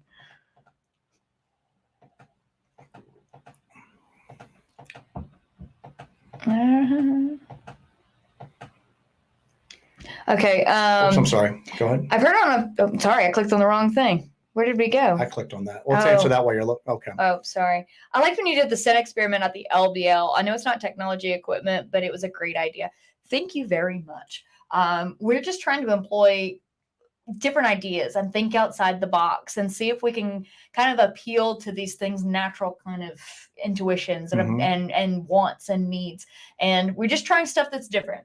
I think that going out there and hooting and hollering and banging on trees with sticks, I think we've had enough of that. I think that's been done to death. So let's just throw some different stuff out there and see what else we can try to see, would work, would stir things up. What's gonna knock these things loose and bring them to us, And yeah, I mean, you've got more people right now probably than ever involved, just varying degrees of researching these things, and everybody's doing the same damn thing almost, it seems like. So with us, with that scent experiment, there's some debate over whether or not the part of the massacre story that said the parents were wearing cologne, whether that was true or not. And guess what? It may or may not have been. There's no way to prove it one way or the other. But the other thing too is that if these are, again, I don't think they're normal biological creatures, but if they are, they're obviously somewhat related to canines, which means they're scent, they're oriented. Yeah, they're very scent oriented. So we're introducing a novel scent out there that they've never come across, and they would maybe possibly look at it as a competitor, prey. These were how do I want to phrase it? The scent. These were scents that maybe would have caused it to see it as a possible mate, put it like that. So what we were banking on is to maybe introduce something novel to the environment that would maybe draw something in to check it out. It's like a love-making funk. A love-making funk. So, yeah. Yeah. Tom Drake, as I heard on a few podcast encounters that a dogman was shot at close range and self-healed within moments. Any thoughts? I've heard those same things. And at the same flip side, we've heard encounters like Joe from Michigan that's making the rounds right now, where he shot and killed one of these things. And so I don't know. Again, there might be more than one type of entity that we're all lumping together as a dogman, that just maybe because it bears some passing resemblance to each other doesn't mean it's the exact same thing. So there might very well be things out there that are more metaphysical than physical that can do that, and then there might be others that can be affected like that. I'm always of the opinion of that if it can touch it, you can touch it back. So whether that'll be my downfall or not, I don't know. So we were just watching Predator earlier today. We were just watching Predator earlier today. So Jill Duck, my husband and I love the North Georgia mountains, and we're thinking of buying land there. Maybe we should reconsider. You'll be okay. We go really deep into the woods, and we know people that live up there, and they're okay. It's really, really beautiful up there, and that area could probably use some really cool people living in it. It's a wonderful place, and as long as you keep your wits about you, are self-aware, and make sure you have a dog outside. And as long as you let us come investigate that land. Yeah, and if you got some remote land. I'm sorry. You and I keep hitting hitting it at the same time. Ed Reese says, have you checked out the big hill on the other side of the alleged site? I'm assuming you mean the alleged massacre site. That's why we went there in the late winter, early spring when the foliage was out, because what we did is we started at that massacre site, and then we just started working our way out in ever widening rings to kind of get a feel for the land.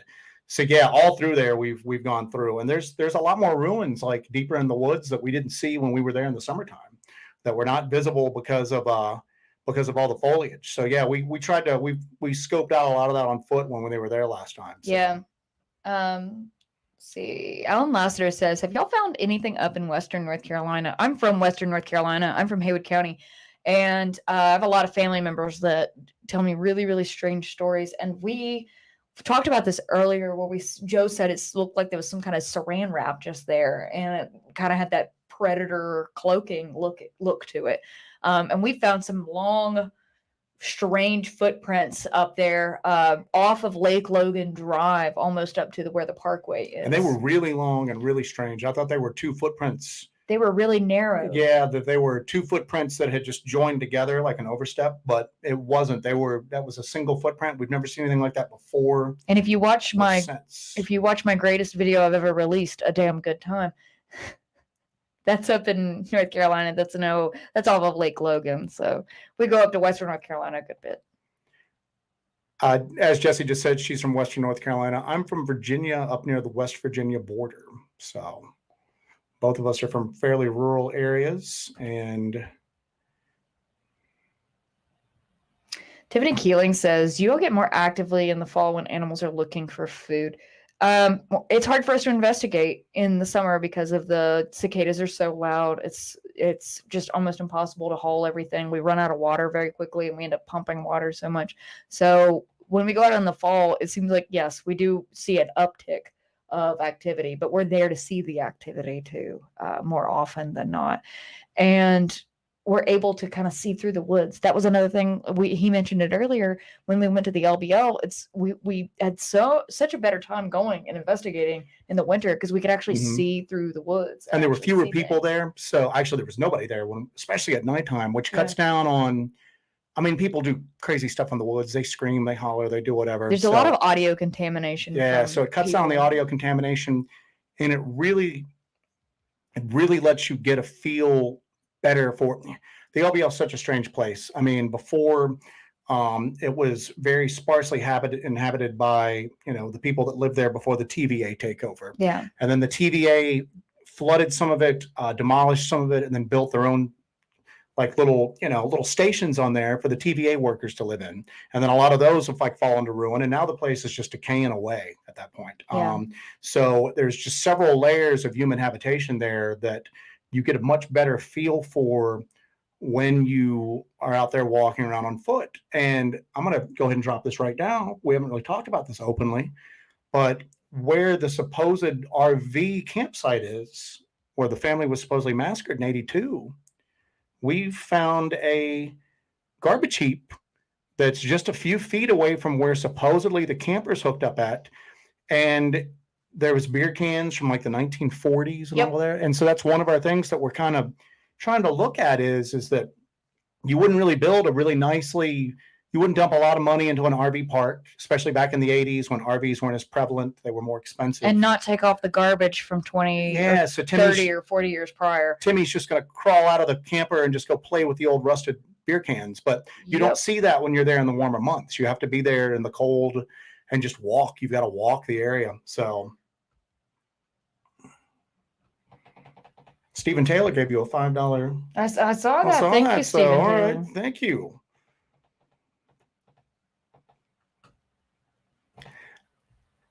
Joan said, I was not happy I couldn't carry in the LBL, especially when backcountry camping there. And that's where there's a lot going on in the LBL right now. There's a lot going on. There's the LBL is just such a weird place. And when you get right down to it, it was supposed to be this, when they seized the land and they did both the lakes, they told the residents there that, hey, we're going to take this peninsula and it's going to be a recreation area. And it's going to be, it's just going to be filled with things to do. And it's going to be a giant tourist attraction. Level of tourism that goes on there, nowhere near the level that they promised the residents there. And if you've been there, it's sketchy. There's some sketchy areas in there, man. There's some sketchy areas. And yet they won't let you carry a firearm. That's not a very well patrolled place. you're probably never going to see outside of like the holidays, is because there's so much through traffic through there. They'll set up some state police like checkpoints to, DUI checkpoints and stuff like that. But in regular times, you don't really see a lot of either the LBL law enforcement. You definitely don't see surrounding county law enforcement anymore. Yeah. So yeah, it's odd that they're so gung ho about you not carrying a firearm there. Yep. Arnaldo says, maybe it's been covered, but has anything followed you home? If so, how bad was it and how did you get rid of it? Yes. We have had several things kind of follow us home. It's that hitchhiker effect that we talk about. Joe and I have both seen in our home like shadow figures. We've heard strange knocking noises, especially after a really tense investigation. And we go somewhere that is very, very active. It seems like we have things that follow us back. So I do pretty regular cleansings of the house. I sage and do very, very regular cleansings of the house, especially when we start sensing something going on or seeing things happening. But that's kind of a risk you run when you do this kind of work.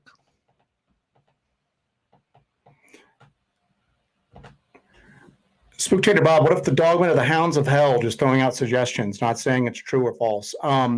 We actually, one of our subscribers is from Great Britain, and we've talked to him before about the black dog phenomenon that has happened in the British Isles there. Yeah. And does it have some sort of similarities to the Dogman phenomenon that seems to be mostly in North and to a lesser extent South America? And it's possible. I mean, if you look at it, and it's weird too, like a quick little side thing, it's like the black dog phenomenon kind of just shifted into, the big cat phenomena that goes on over there with all the really large cats that are supposedly seen in the British Isles. So that's probably a show in the making right there. Yeah.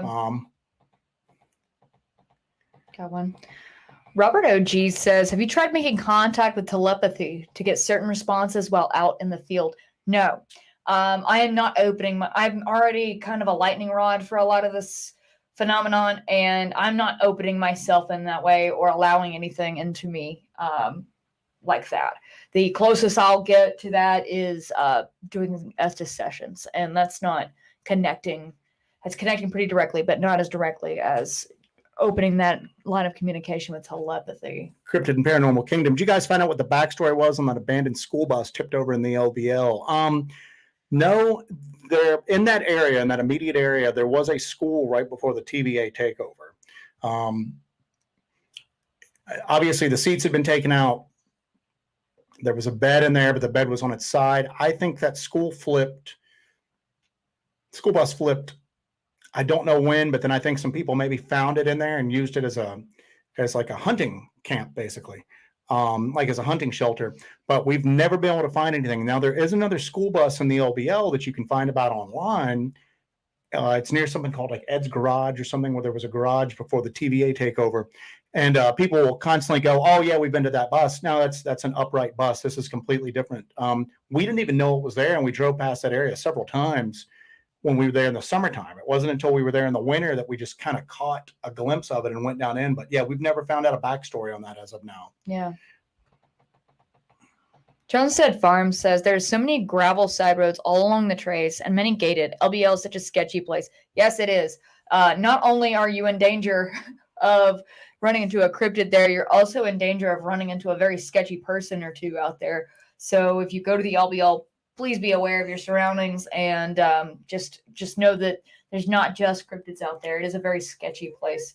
Yeah, and definitely because it's so just not patrolled at all by law enforcement. Yep. That talking to a lot of the locals and the residents there, some of the people from the surrounding areas that are up to no good know that it's not patrolled, and you can basically almost literally get away with murder in there if you wanted to. Now, what's interesting is that some of the locals think that some of these people that are up to no good are going in there and they're disappearing. And by virtue of why they were there in the first place, this isn't getting reported to anybody. Yeah. We ran across, and I think we've got that footage, but we ran across an abandoned car. Oh, yeah. Out in the woods at night, because we're going through there and we thought we were seeing like an orb. It was a reflector of a car. And so we're not sure what's going on. We don't want to get shot. So we yell, and I kind of go up, and it's a car in the wintertime. The windows are partially rolled down. The plates were still current.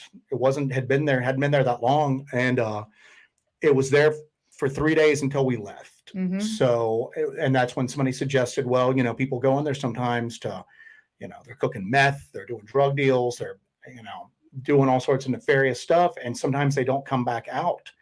And, I always wonder, when we go back next time, is that car still going to be there, or did that car just get disappeared? Yeah. Did that car just kind of go elsewhere? So Letitia says, is it possible those piles of trash are from flooding than the lake receding? It was nowhere near the lakeside. It was way up on the hill, way far away from the lake. We went down about a foot, and there's layers of trash there. Yeah. And y'all live in a rural area too. You know how some people that are just out in these areas, they've got a lot of property. They'll just make a part, they'll dig a hole, and that's their trash pit, and that's what it looked like. I mean, we found beer cans, like Jesse's mentioned before. What's so cool about the internet is, I don't care what it is, there's somebody out there that obsesses over Somebody's collecting and it. somebody's collecting it. So we found people that collected old beer cans and were able to date the They beer could cans. date the beer cans for us. Yep, based on the artwork on the cans.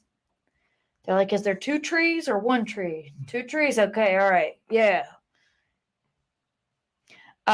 Stephen Taylor says, hey, Jessi, what kind of necklace is that you're wearing? Is it a protective charm? Yes, it is a protective necklace, and it's made by Blute Forge. He's got a store on Etsy, and it is a goddess protection necklace. But this part is, you can't see that. Let me drop that. This part is actually leather, and it's like hand-carved stamped leather. And then this is iron, and it's got a rune on it. But he hand makes these, but it's Blute Forge, BLUTFORGE, and he is a blacksmith out in the Sierra Nevadas, and he supports his family through blacksmithing and creating really cool jewelry. So go and check out his story and support them.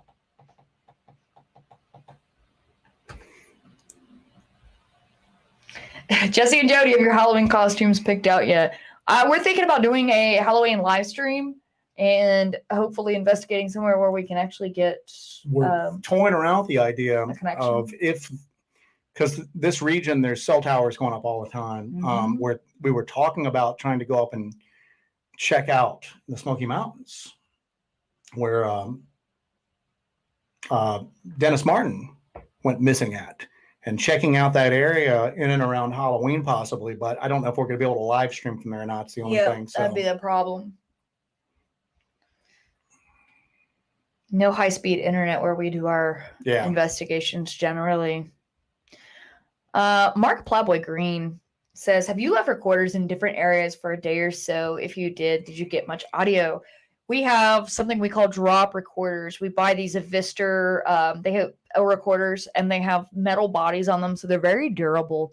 But we will actually, when we're out in the field, we will take these recorders. If it's an area where we found a footprint or we found some, sign that something's been through recently, we will take that recorder, put it down, let it record, kind of conceal it, and then we'll hike off for a few hours and then come back, collect it, and then we'll put it on the computer and check it out and see if we have any spikes of anything. We put one down a while back, and after we left, we heard what sounded like these heavy, like footfalls. And this is like in the woods. There's no trail nearby or anything like that. But it sounded like a heavy footfall that was like way after we'd already left. Yeah. And it was the cadence of a footfall. And we're toying around with, you can buy recorders that are made for wildlife biologists that basically hook onto a tree, almost like a trail cam does. And you can set them to start recording when certain decibel levels are met or at certain times, but they're like $600 a pop. So I'm experimenting with long duration recorders that I'm cobbling together. It's basically a plastic ammo box. It's waterproof. It's got a 12-volt battery source inside, powering a digital audio recorder with a hole drilled to the side and then sealed with a microphone outside of it then. So right now I can run them for about 10 days to almost 2 weeks. You have to set the sound recording level not to the highest one to have enough data space to take it. So we're messing around with it. When we get into the fall and the woods are a bit more quiet, we're going to station a few of them around the area where Jessi was bluff charged that time, just to see what we get. So yeah, we've got some more digital audio recording like experiments coming up soon. So Yeah, we want to do some more long-term stuff. They knocked the area down in 83 after the investigation was over, if I remember right. That's the story. There's the LBL. It's weird that Jan Thompson story came out, and it's I'm of the mind that something happened there. Something happened there. What happened there exactly? I don't know, because certain things like you'll never be able to prove or disprove that a family was killed there. But there are some things that you can prove or disprove, which are key elements to the story. So yeah.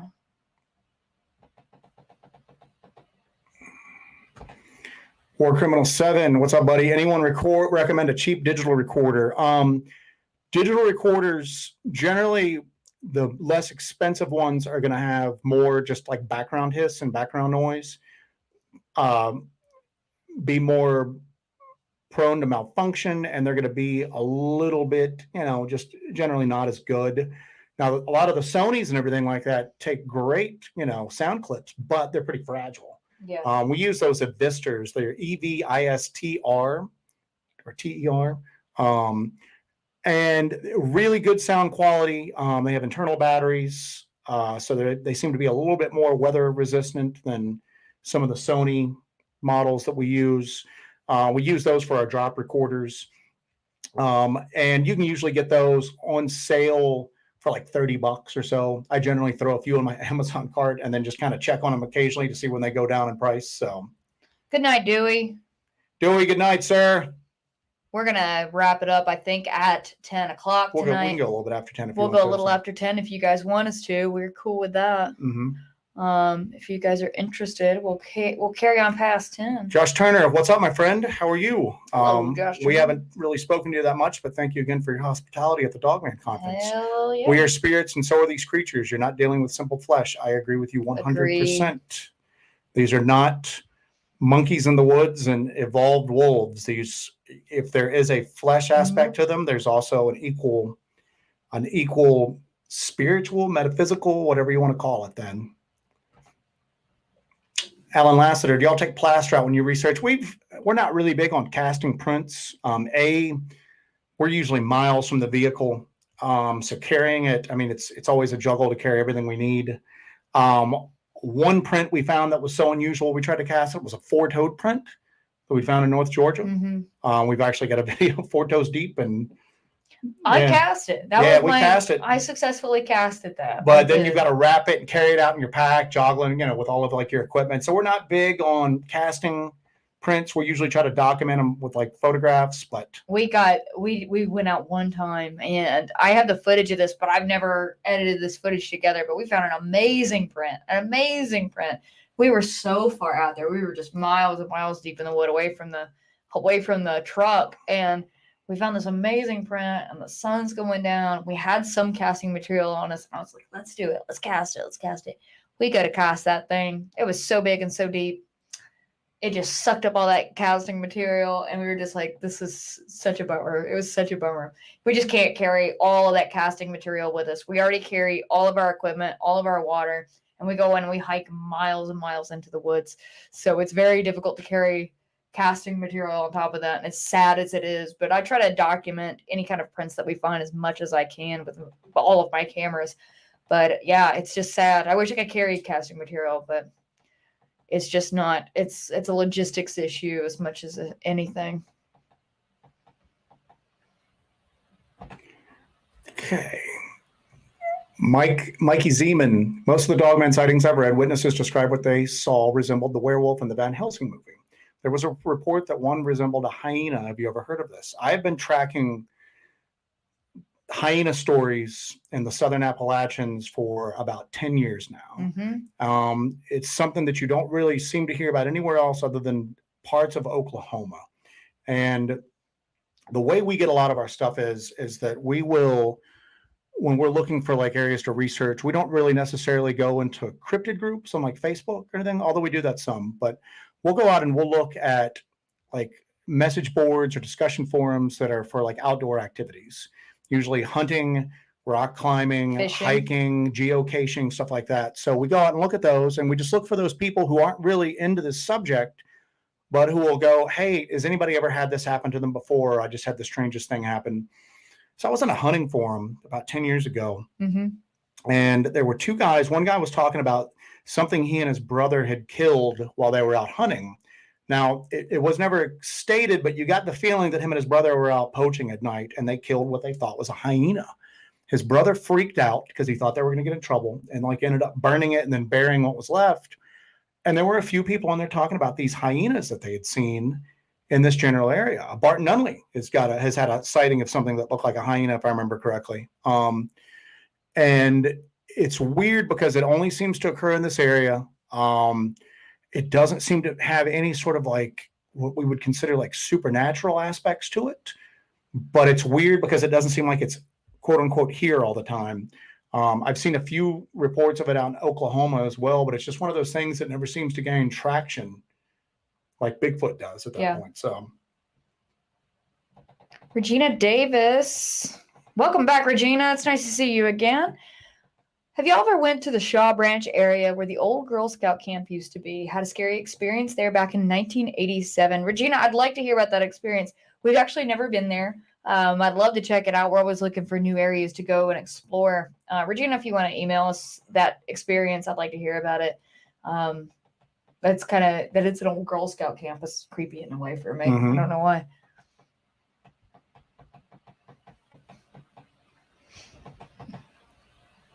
Weird people.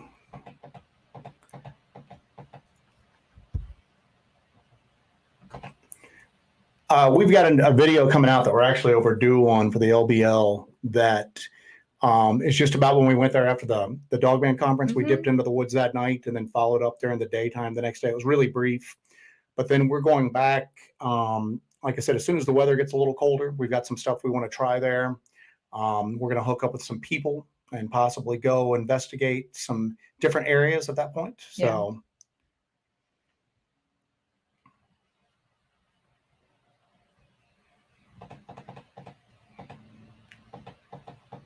try to avoid having this dead air. People talking about black leopard sightings, and yeah, the black cat thing in England is interesting. It just seems like with just the amount of photos that are out there, something's going on, but you cannot get the authorities to admit it to save your life out there at that point. So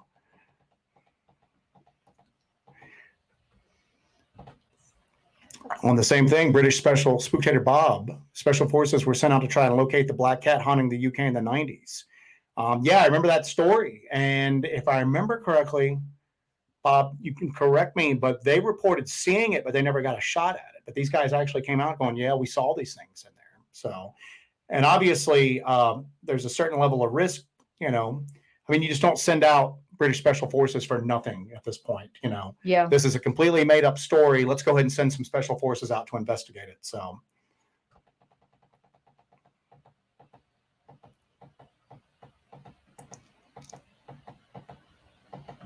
All right.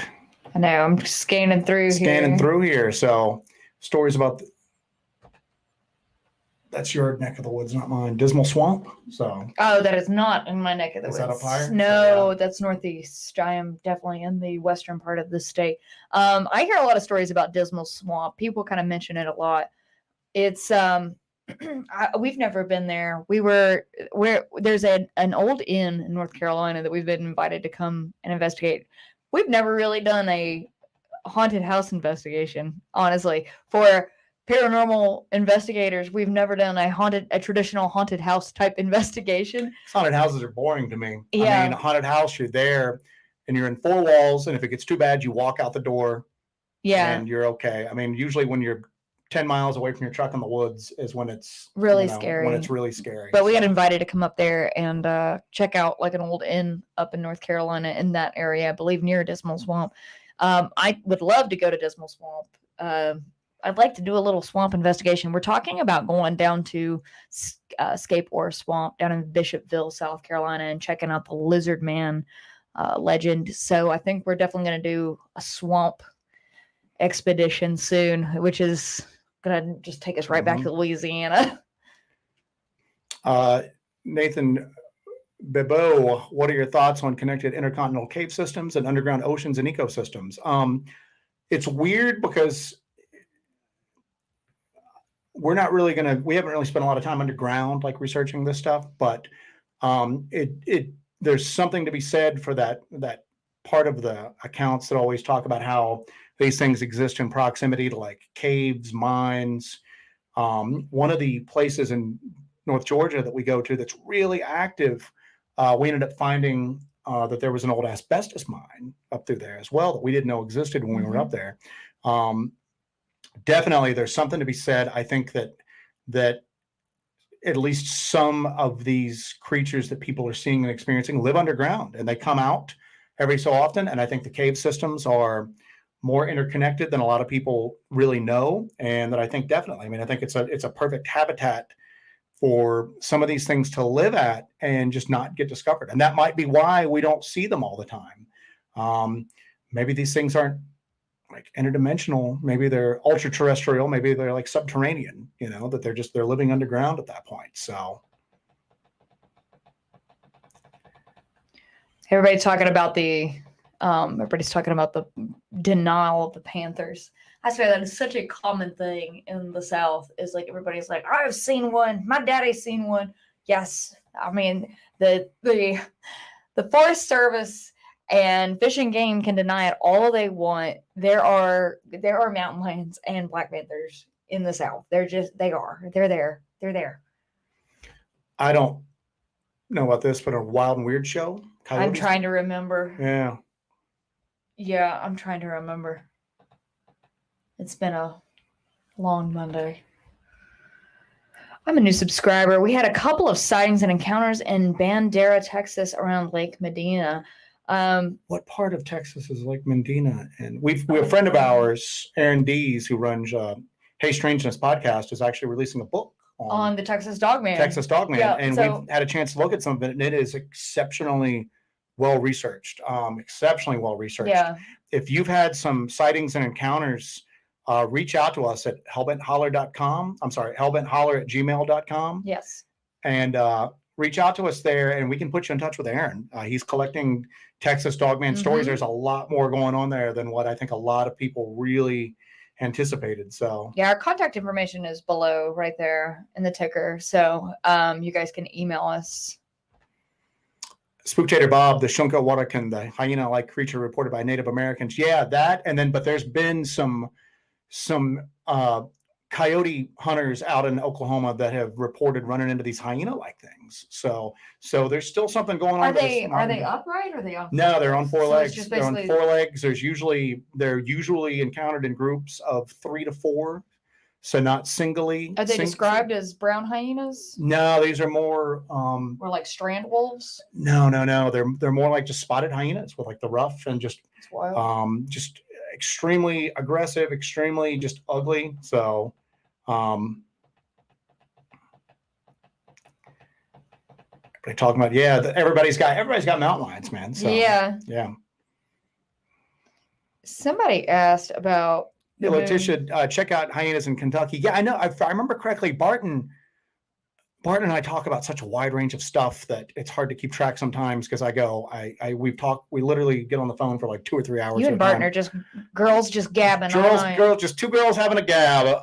But I remember him talking about that he'd had a hyena sighting, and that's a little bit further west than what I experienced. I think that they're more prevalent, but I think it's maybe one of those things that, I mean, it's not as extreme as like a Sasquatch or a Dogman or a Mothman or something like that maybe a lot of times people see them and just kind of maybe explain them away as, oh, I just saw a dog or I just saw a coyote. So Native Americans tell about the Ant-Men who came out and took the people into the underground to escape the floods. I fully believe in a hollow earth type of thing with reptilian type of beings and others. I absolutely believe in that. There's so many stories about there being a network of caves and underground and hollow earth, and not necessarily as far as the theory of there being like an inside out earth. There's a lot of different hollow earth theories, but I absolutely believe that these unknown creatures and these unknown inhumanoids, that they use underground cave systems to move about at will. I think that the Shaver mysteries have more truth to them than what a lot of people think, is whether you think that's crazy or not. But I think that, I definitely think that there's a reason why that's so prevalent in almost like every culture out there, that there are things underground that come out, do whatever they're going to do, and then go back underground. I mean, and you were talking about Kentucky. You got the Hopkinsville goblins that came out of the caves. Yeah, they come out of the caves there. Some of the reported possible Dogman activity in Kentucky. They talk about, creatures coming out of these caves and everything like that, or old mines. So.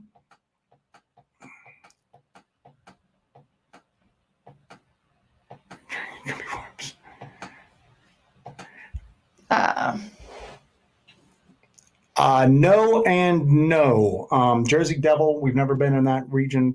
Again, we mostly focus on Southern Appalachians, but I would love to get into the Pine Barrens sometimes. And then Mothman, no, we haven't really done. Mothman is such a sporadic phenomenon. Such a sporadic phenomenon. There's just so many elements to it, and I don't know. I think there's already a ton of eyes on the Mothman. The festival's coming up next weekend, but there's already a ton of eyes on Mothman. I don't think there's anything that we can do.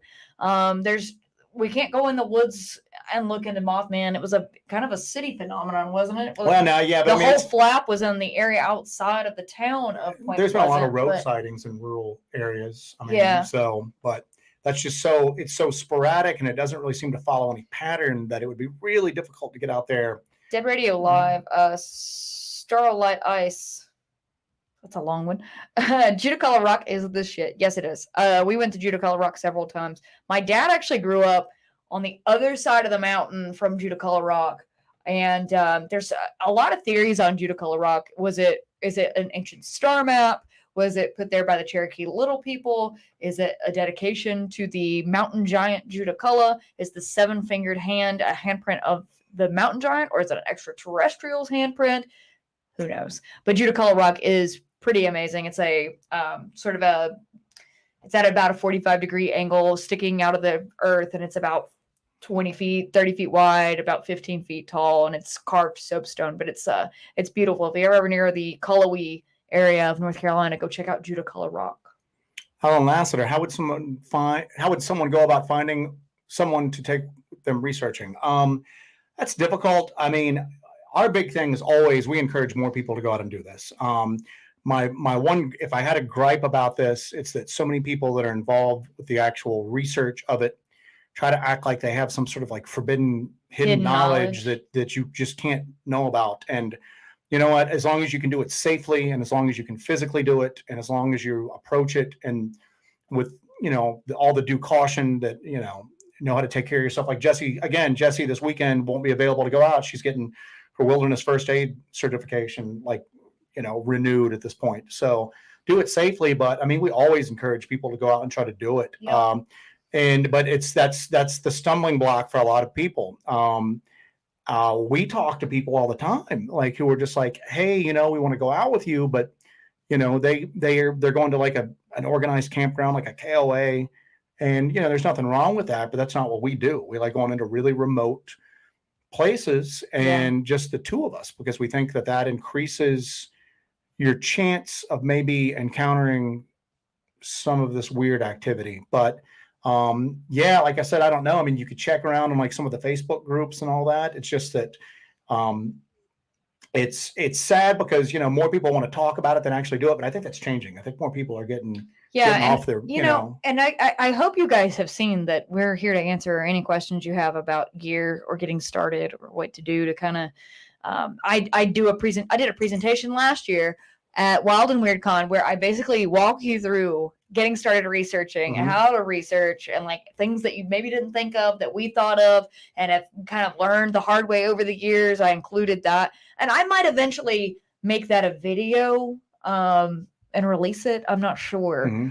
But yeah, it's we've got a lot of hard learned lessons. So War Criminal 7, I hate the secret squirrel stuff with a lot of cryptid investigators. We'll keep certain things secret, like some location. People will ask for our location sometimes, and quite honestly, unless it's somewhere that's just really well known out there, we don't share that, just because you've got to admit that, I mean, you would think that people would not do it, but people will hoax you just for giggles. You know what I'm saying? Mhm. And people will put what you consider an impossible amount of time and effort into doing that. And I mean, you've just got to admit that's a reality of it.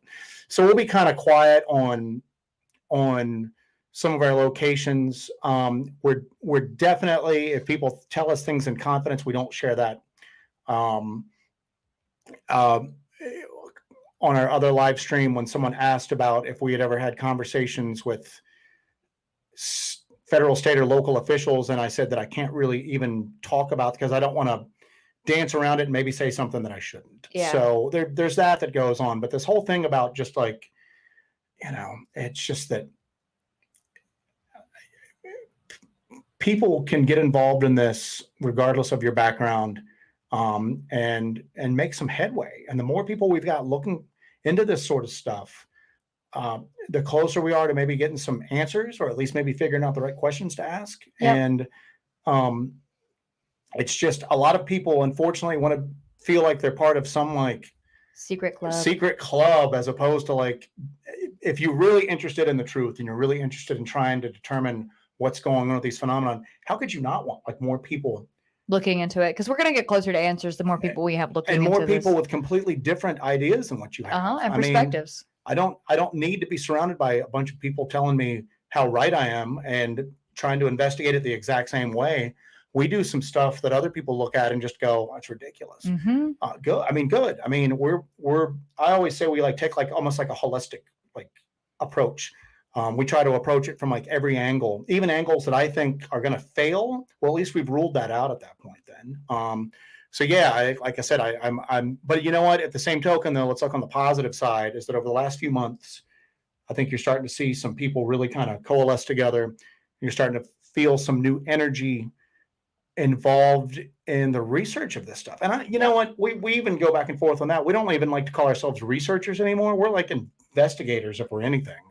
Field investigators, I'd say. But yeah, the more people, the merrier, man. I mean, if we can ever help anybody with any questions on any stuff, like we are happy to answer questions. Hard learned lessons, man. I mean, we're not experts. We're not experts on the phenomenon, but we are pretty familiar with some of the investigation techniques and some of the equipment and stuff like that. And we're always willing to help anybody that we can with it. So. Mark Green says that 2 or 3 is best to research. Usually have more activity. I agree. Yeah. We do you're not going to get more than that. You've just got a lot of people. There's a lot of bumbling through the woods sometimes because you got to like manage a lot of people. And then if you start to hear something, the more people you have, it's like, shh, everybody be quiet. And you're trying to talk over everybody. It's just when it's a group of people, it's hard to do it in. And I think that some of these entities feel more comfortable showing themselves to less people. Sorry, I'm behind the thing. Yeah. The biggest trick is Spooktator Bob. The biggest trick is just to go out and film. You have to start small and work up. I'm not a fan of a lot of the tech, a camera, some lights for night, and then just do it. Advice for me anyway, lol. Absolutely. I mean, I'm going to be honest with you. There's something to be said for the less, excuse me. Bless you. The less stuff you take, the more likely you are to have activity. But in our case, all you end up with is another story then. And then you're just, it's just one more story amongst a bunch more. You know what I'm saying? Yep. And you know what? Well, the chances of anybody getting that smoking gun piece of evidence, I mean, I don't think anything exists like that. It's certainly not audio or video. People will claim that you faked it. I'm to the point now of even thinking a body wouldn't be a smoking gun, because I've always thought that scenario in my head that somebody shoots a Sasquatch and throws it in the back of their truck and brings it in, and the feds come in, and then all of a sudden the body of your Sasquatch is whisked away, and then there's the body of a mountain gorilla right there, and they've got a story where they go, oh, this guy just saw a gorilla, in the dark, and he was scared, it escaped from a private zoo that a guy illegally had it, and and we're glad that this is. But I mean, I don't even. Also, we're charging you with mountain gorilla murder. But I don't even know if that would be a smoking gun anymore. But gets back to the more people you got involved, the more likely we are to get something like that. So. Okay. Mike Baraball says, do you guys go to graveyards? Yes, we go to graveyards. We like to keep everything kind of to the woods and very remote in the southern Appalachian Mountains. So I like to go to old kind of deserted graveyards from the 17 and 1800s. There's a couple of mountaintop cemeteries that we've actually investigated on our channel. But yeah, we love going to graveyards. I'm a kid. I don't know if you know this about me, but I'm a little gothy, and so I spent a lot of time in graveyards my entire life. So yes. Oops, sorry, you already clicked on a can't comment. Go on there, baby. If you ever came upon a Bigfoot or Dogman, who is the faster runner? My money is on Jessi. Sorry, Joe. Your money would probably be correct. He's also got those really long legs, so he can cover more distance. However, he's easier to trip. So, yeah.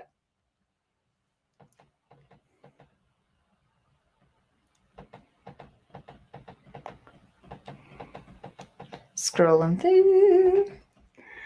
Do you guys have any working theories on the UFOs, UAPs? I think they're extra dimensional. I don't even think that UAPs or UFOs, I don't even think they're coming from a far off galaxy or anything anymore.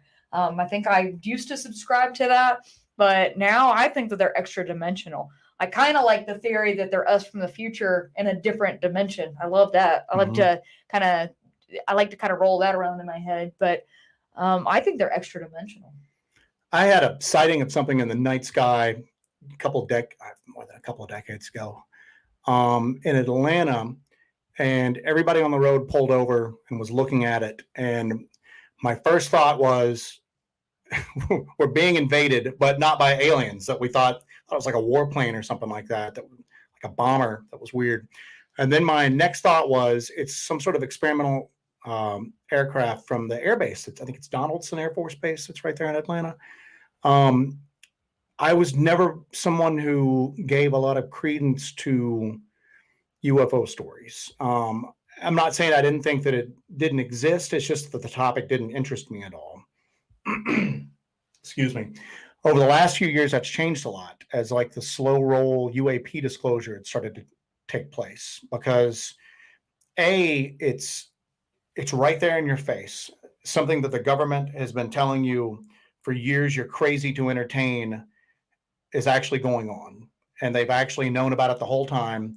And they've done this to cover it up because they didn't know what was going on. If you can't see parallels between the things that people are seeing in the sky that we've all been told don't exist and that it's impossible and you're crazy for thinking of it, and the things that people are seeing on the ground, I don't know what to tell you. There's a direct parallel between those two. So the thing that's really gotten me with the UAP phenomenon is the little breadcrumbs that are being dropped in books and interviews by the people, that inner circle of people that a lot of the ATIP and the OSAP guys that have come out and are talking. And it's odd because there's lots of stories, especially in Skinwalkers at the Pentagon and some of the follow-up interviews, where people who had experiences either on Skinwalker Ranch with UAPs or in other areas with UAPs have reported seeing upright wolves on their property, sometimes thousands of miles away after the report. And these aren't just the regular people you see maybe on a Facebook group talking about it. These are government intelligence agents. These are government, backed scientists. These are people who, I'm not saying their word carries any more credibility, but given their circumstances, they can cause themselves more damage by lying about what they've seen than maybe somebody who just wants to tell their story on Facebook or whatever. Mm-hmm. So yeah, over the last little while, I think that there's a direct parallel between UAPs and the stuff that we're out looking for. I don't know what they are. I don't know where they come from. But I think that there's definitely a parallel between it. So I got one. Okay. Darkstar 9513 says, have you heard of the Highgate Cemetery vampire in London? Have you heard of any vampire encounters here in the States? You want to talk about Highgate? I know. I'm familiar with it. Yeah, I'm familiar with it. I know that we watched that cool documentary where that one paranormal investigation group got some really cool footage there. I'd love to go to the Highgate Cemetery. I would love to go there. So bad. As far as vampire encounters here in the United States, we both lived in New Orleans for a long time. I lived there for like 10 years, and you lived there for what, 15, 20 years? We both lived in New Orleans for a long time, and that's supposed to be famous for vampires. It's supposed to be crawling with vampires. I never encountered anything other than I never encountered anything, but I'm going to say this, that after Katrina, there was a lot of weird stuff going on in the city. Even the parts that were dry, I lived in the French Quarter, that's high ground, so we didn't really get the water. But for like a good solid year after Katrina, there was a lot of weird stuff going on. And there's rumors that the NOPD, the New Orleans Police Department, possibly had activity that you would associate with a vampire going on. So that's all I know.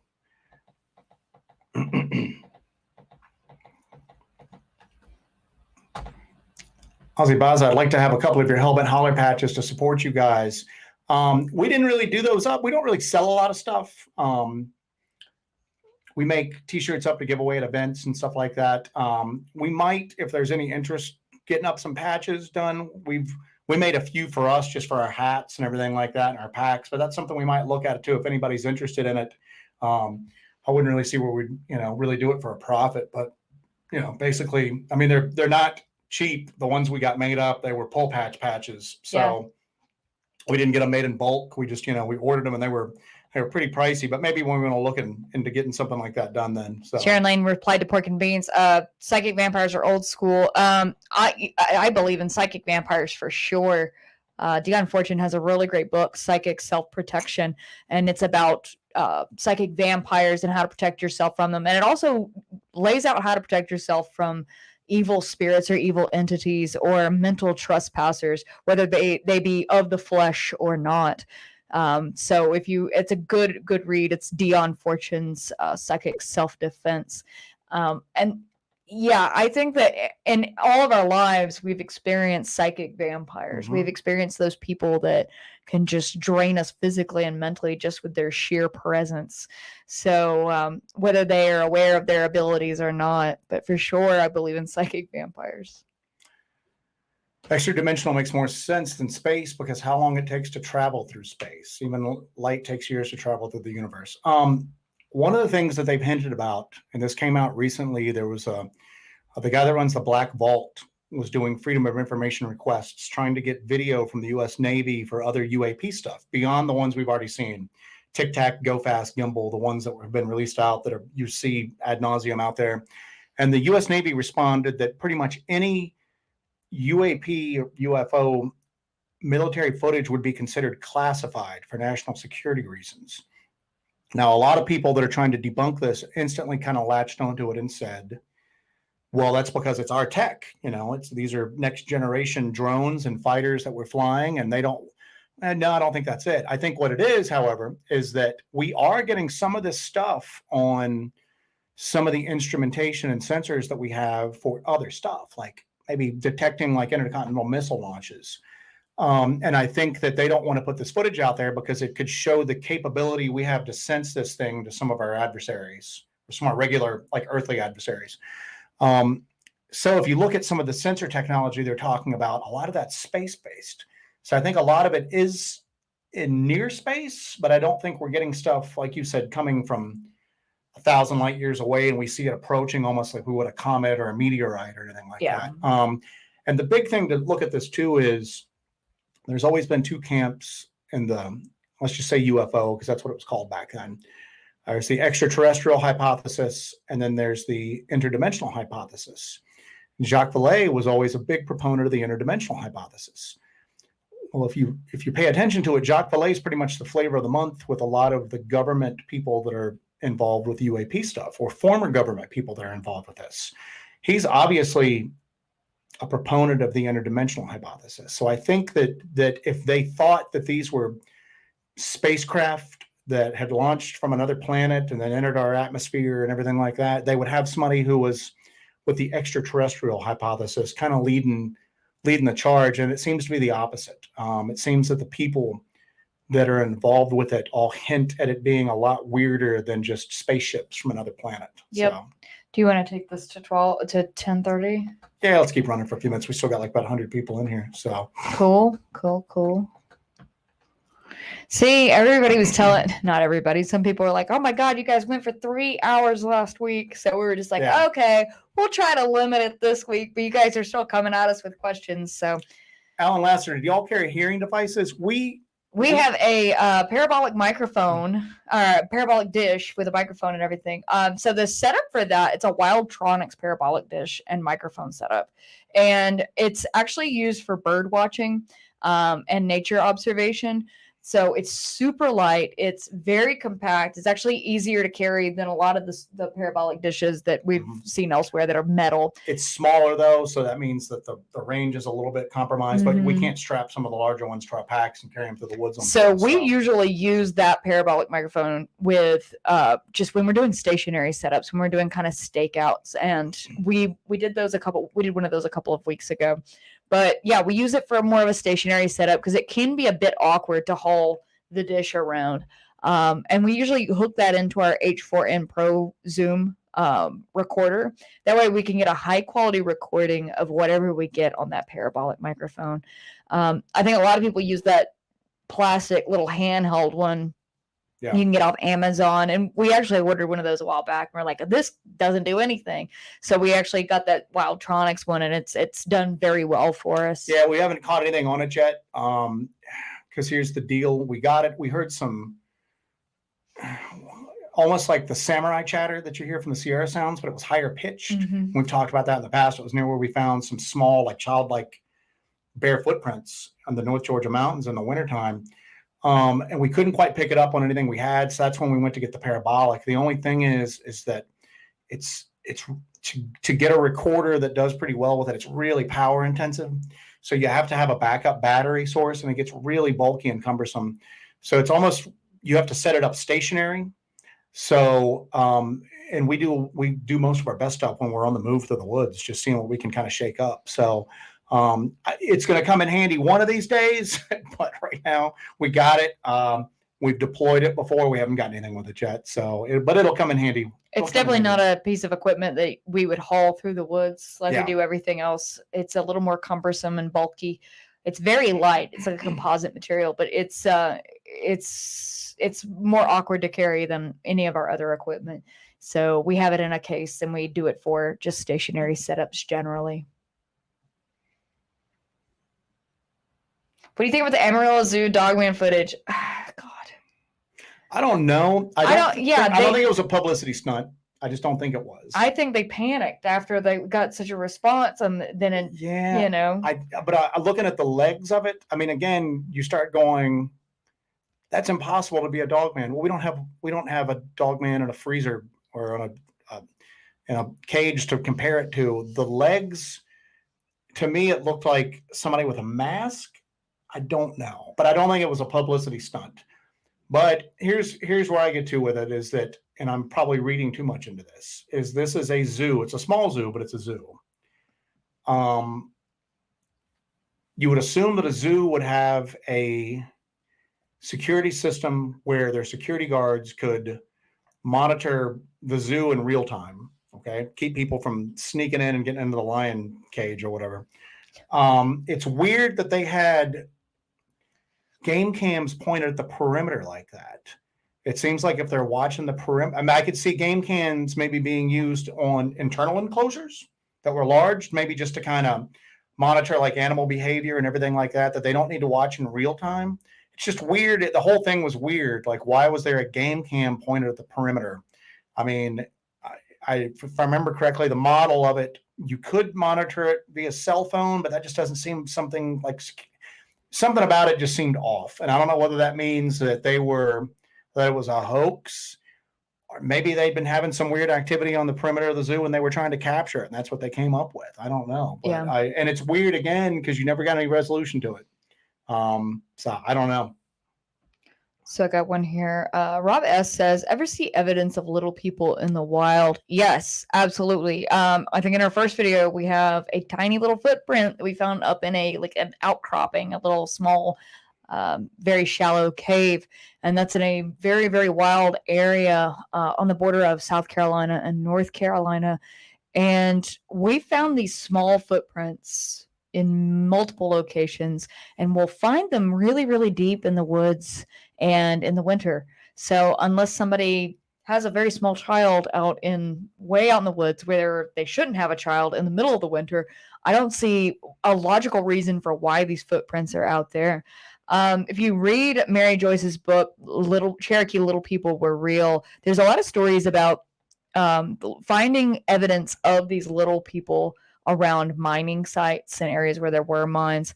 And where we found these footprints before is actually in areas where there's defunct mines. I think he mentioned one of the mines earlier. There's a abandoned mica mine and there's an abandoned asbestos mine in an area where we have found these small footprints in great quantity.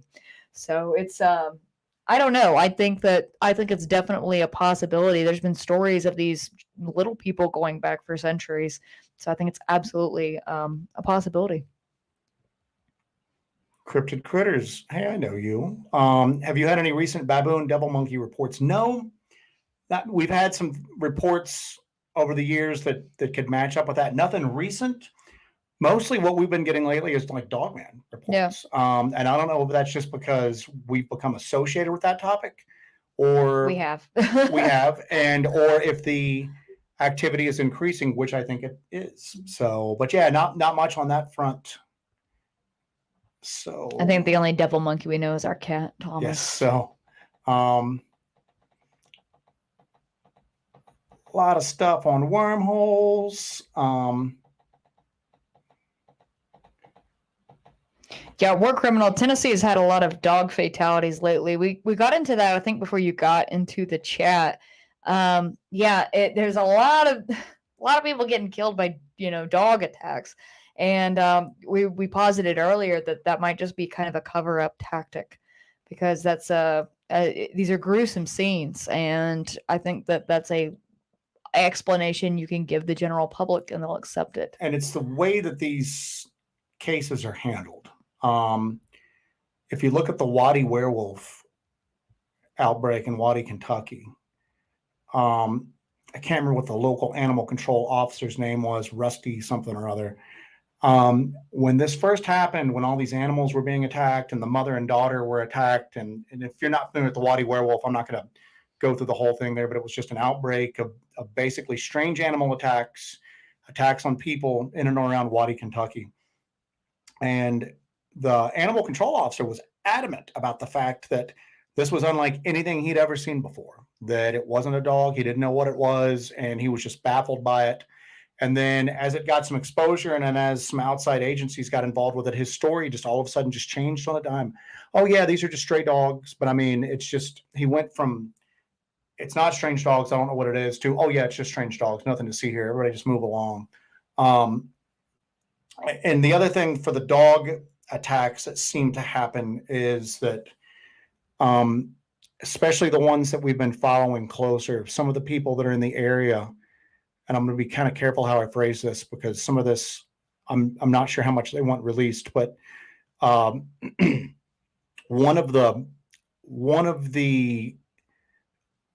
attacks by quote unquote wild dogs that happened, what happened is that the state police for that area came in and were looking at it, and there were a lot of reports from people in that area about they had seen things on two legs and just a lot of very strange activity, and it was called an unknown animal. It was never really, they just said it didn't match up with a dog. And then a group of people came in, and I know we're kind of in conspiracy territory right now, but a group of people came in, and I've heard it was either from they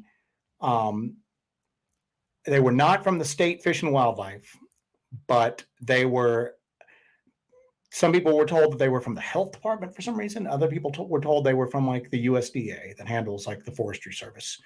And they came in and took over from the state agency that was there. There was some obvious friction between the state agency and the people that came in. And then they basically trotted out the bodies of some ratty old dead dogs and said, it was wild dogs. We killed them. Everything's okay. This is what it is. And nobody in the area believed it. But guess what? That was enough for the TV crews. They packed up and they left.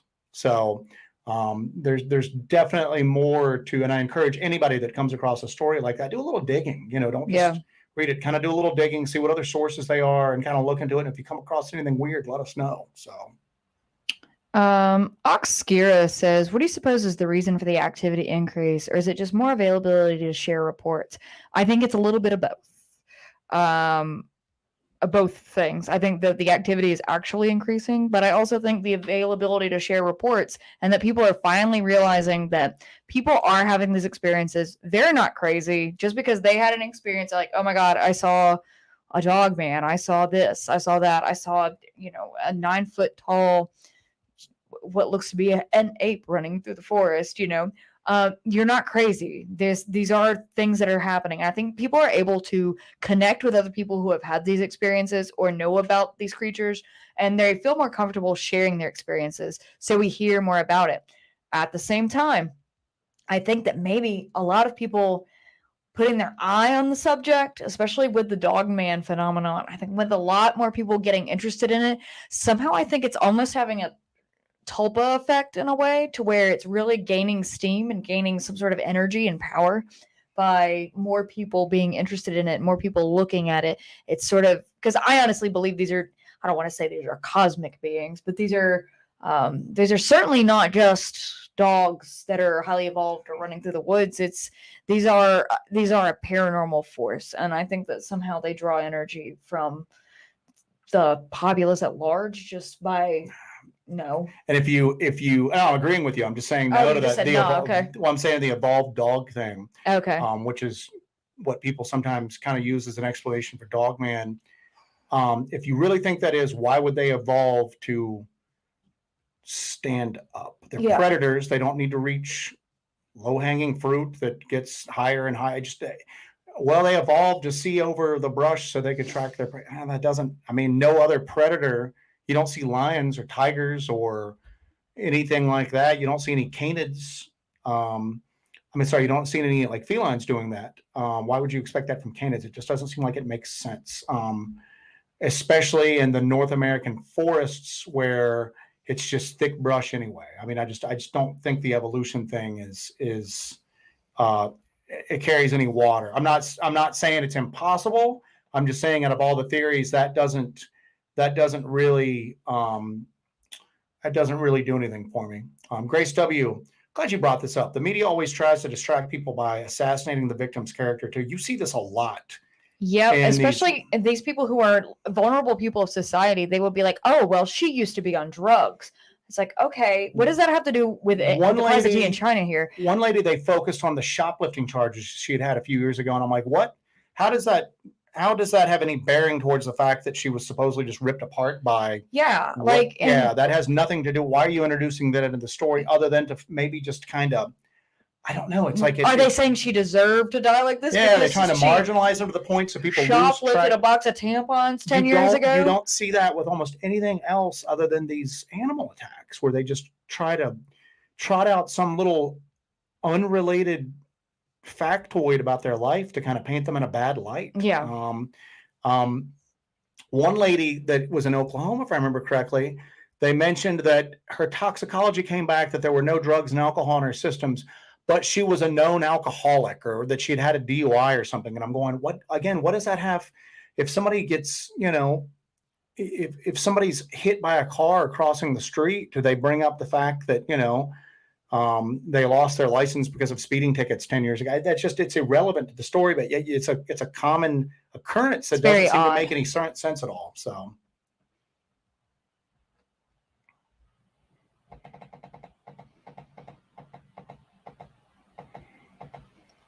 Manu, I think he was misunderstanding what you were saying. What's about they stand up because they're human-specific predators. He was talking about no other animal. We're saying that we don't believe that this is some evolved dog, that we believe this is some sort of paranormal or, supernatural entity, the Dogman. Not that it's just some dog that's evolved like some people have posited before. So that's why we're saying that no other animal has evolved in such a way, because we don't believe it's just an evolved animal.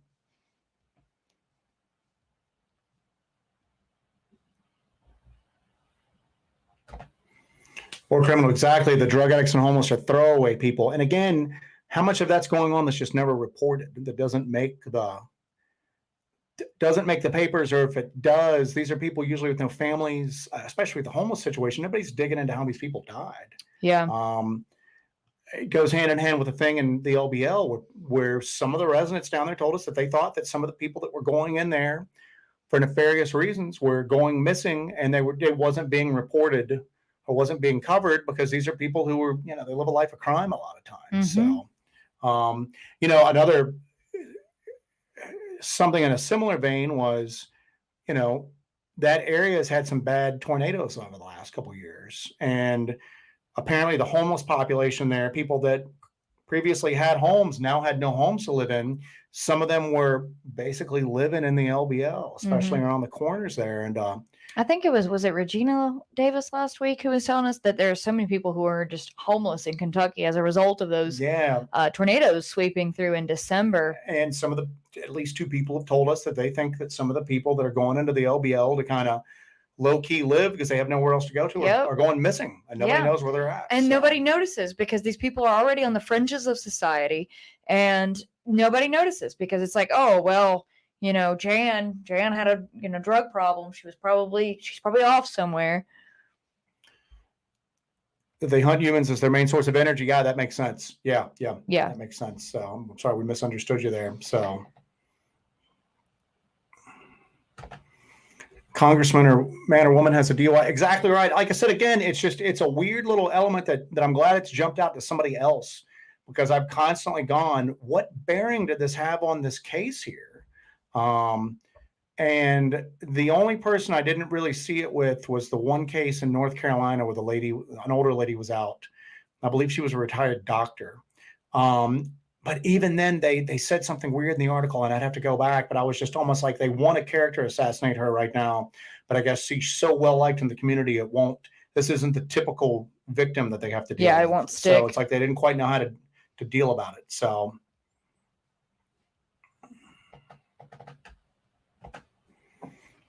Alan Lassiter, heard about there was a survivor from we are familiar with that story. So we're familiar with his account, and we actually mentioned him in the first video when we go there at that point. So we are familiar with him. So AJ Bates, I think it's a shapeshifter. You're not alone in that thought. There's people out there. There's people in that area. I mean, Elijah Henderson talks about it, that he's talked to people out there before that think that there's a family of lycanthropes, for lack of a better term, the people that have the ability to shapeshift. And, he compared it to the skinwalker phenomenon. Cryptid Response said she was a school teacher. Okay, school teacher. And here's the thing, there's so many of them now. Grace says that they said that she carried dog food around. What? See, again, there's so many of them nowadays. How weird is this, right? Like, what a reach. What a reach. It's like, this lady deserved it. She carried dog food around in her pockets. She would smear her sneakers with grease, bacon grease. But yeah, it's Brenda Hamilton. Yeah, like I said, but there's so many. I mean, that's something we try to track. And I have a little map for this region that I track these things at. And the map's just getting fuller and fuller and fuller. And a lot of times I'll look on there and I'll go, I don't remember that case. So I'll look at it and I'll go, yeah, it's just because it happens pretty frequently right now, man. I mean, there's a lot of really strange cases. And again, like I said, just piling up. We've touched upon that. You just don't remember this. Like years ago, so many people being killed by dogs. And that happens. I mean, that definitely happens. People are attacked by dogs. We're not saying that at all, but so many of these people are just being taken down by something when there's no witnesses. At first they seem hey, here's the deal. If it's happening all the time, why are the cops constantly baffled every time it happens? Why are we constantly hearing about this unknown animal? If you are just constantly dealing with dog attacks and somebody's attacked, you're going to go dog attack right off the bat. You're not going to have to give it a week before you come out and go, oh yeah, we figured out it's one of those dogs again. So, and we're working on this project where we're compiling all of this data of all these strange animal attacks, and we're going back to the 1800s right now. I'm compiling the really, really old stuff myself right now for Joe's project that he's doing for this. And I'm finding attacks in the mid 1800s and a little bit before, where it's just unknown beasts and unknown animals attacking people in this area. So this has been going on for a very long time. And if I can start to find more sources beyond my mid-1800s sources, I guarantee I'm going to find more animal attacks that have been going on before that. All right, guys, we're going to wrap it up in a few minutes. And hey, I mean, if you guys, the way we kind of envision this right now is these live streams are going to be kind of free flowing like that. We're still going to have the weekly podcasts. Well, try to have the weekly podcasts that have a specific subject and we have a structure to them. And we try to stay on topic at least. But for this, we just kind of envisioned this as just a way for us to kind of all get together. And, you know, one of the things that really always like bugged me about like watching chats like that is people will do these shows and then just never address any of the questions in there. We obviously can't get them all because it moves pretty quick sometimes, but this is basically just kind of set up to be more interactive. We might eventually do one with some topics. We might have some guests in the near future. I just don't see us getting to topics because I like talking to you guys. I like interacting with you guys. Yeah, I know. We have some of the most insightful viewers I've ever seen. And I like that you guys posit all of these new theories to us and it helps us kind of flesh out what we're doing and what we're thinking about. And we really appreciate you guys participating in these live streams. And I think we get better. We're better for it. You guys are better for it. We're all learning something here. We all get to hang out. And you guys get to kind of hear us babble at each other for a while. So Manu says, can I ask what inspires you to do these investigations? Jessi started out as a more paranormally interested. I had a sighting of something when I was a kid. I talked about it on the last live stream. I was on a camp out when I was a kid. I saw something that probably the closest equivalent would be like a Sasquatch. And then I got involved with Bigfoot research for years, but I just didn't have a lot of luck. I mean, through Georgia, I know Louisiana, parts of that are considered monster central. I never had anything weird happen to me. And then we moved back up to here where her family's from. And we were hiking all the time and everything like that. We still had our interests and stuff. And we went out literally legend tripping one day. We heard about some stories from a place nearby here. We went out, had a crazy adventure, not even adventure. We had a crazy experience. Mm-hmm. It was not adventure at all. It was pretty tense, but, and we refer to that constantly, Panthertown Valley, where we went to. And then after that, we came home, and after the shock wore off, I guess it was two possible outcomes that either scared us away from it or drug us into it. And we were pretty much obsessed with that point. And when I say obsessed, if I could pan the camera around in this room right now, there's just boxes of equipment, things that I'm in the process of working on, backpacks, just all this like stuff. It's pretty much our full-time job now. And then our regular jobs are pretty much just to fund this at this point. Yep. We both have two full-time jobs at this point with this because this is pretty much taking over our entire lives. Mm-hmm. And people will often ask, well, why don't you guys put out more your videos of you guys in the field? A lot of times nothing happens. Even going out all the time into an active area, you don't even get stuff half the time. You know what I'm saying? So more often than not, we go out and nothing happens. So, and we didn't want to be one of those channels that just releases stuff of us walking through the woods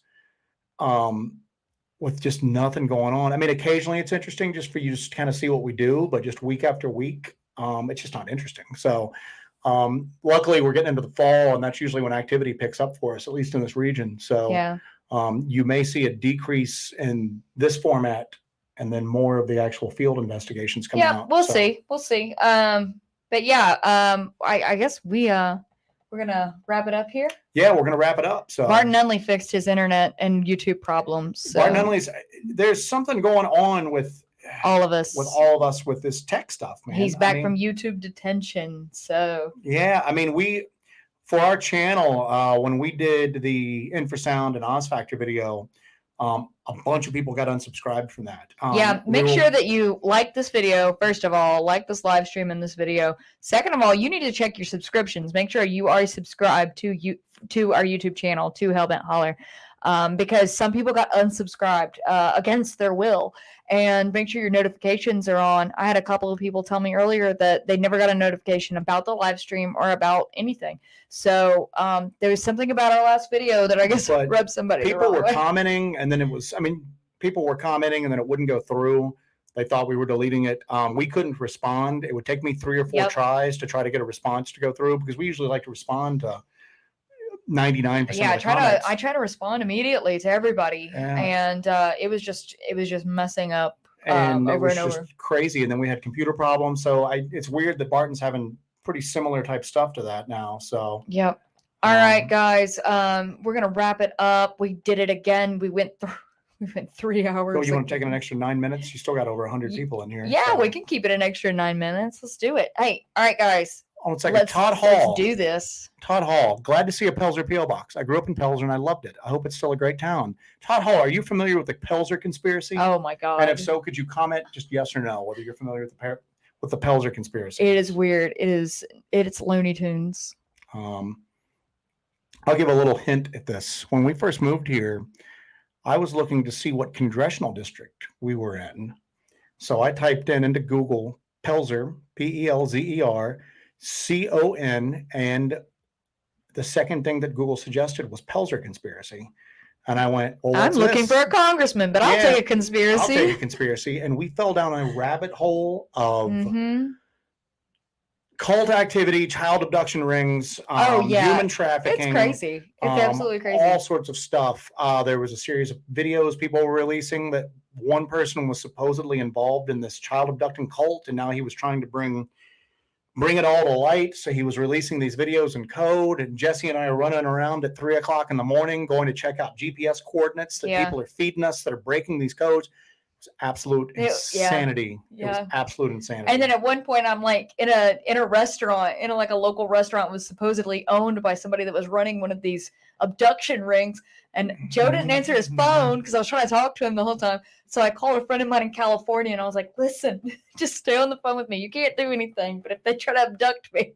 Yeah. So that was a weird little. And now it's all. It's not all scrubbed off the internet, but it's a lot of it scrubbed off the internet. It was. Grace says she has heard of that. She's heard of that. That's all right. Yeah, it's weird. There was we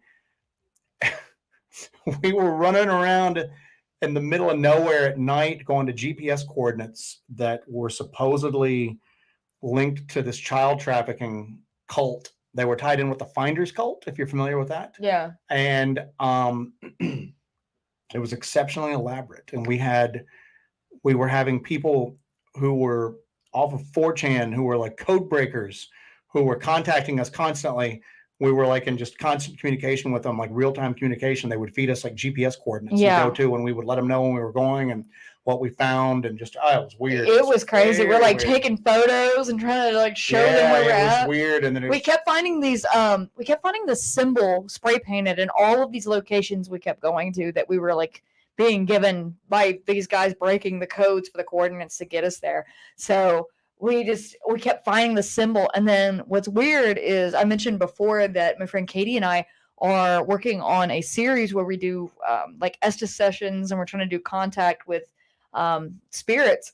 And the old, like halfway burned out house where we're making this contact actually has this symbol spray painted on it. So we actually made a connection to the Pelzer conspiracy. Yeah, and we used to not talk about it because we didn't want to dox ourselves, but our P.O. boxes in Pelzer, people know we're in Pelzer. So yeah,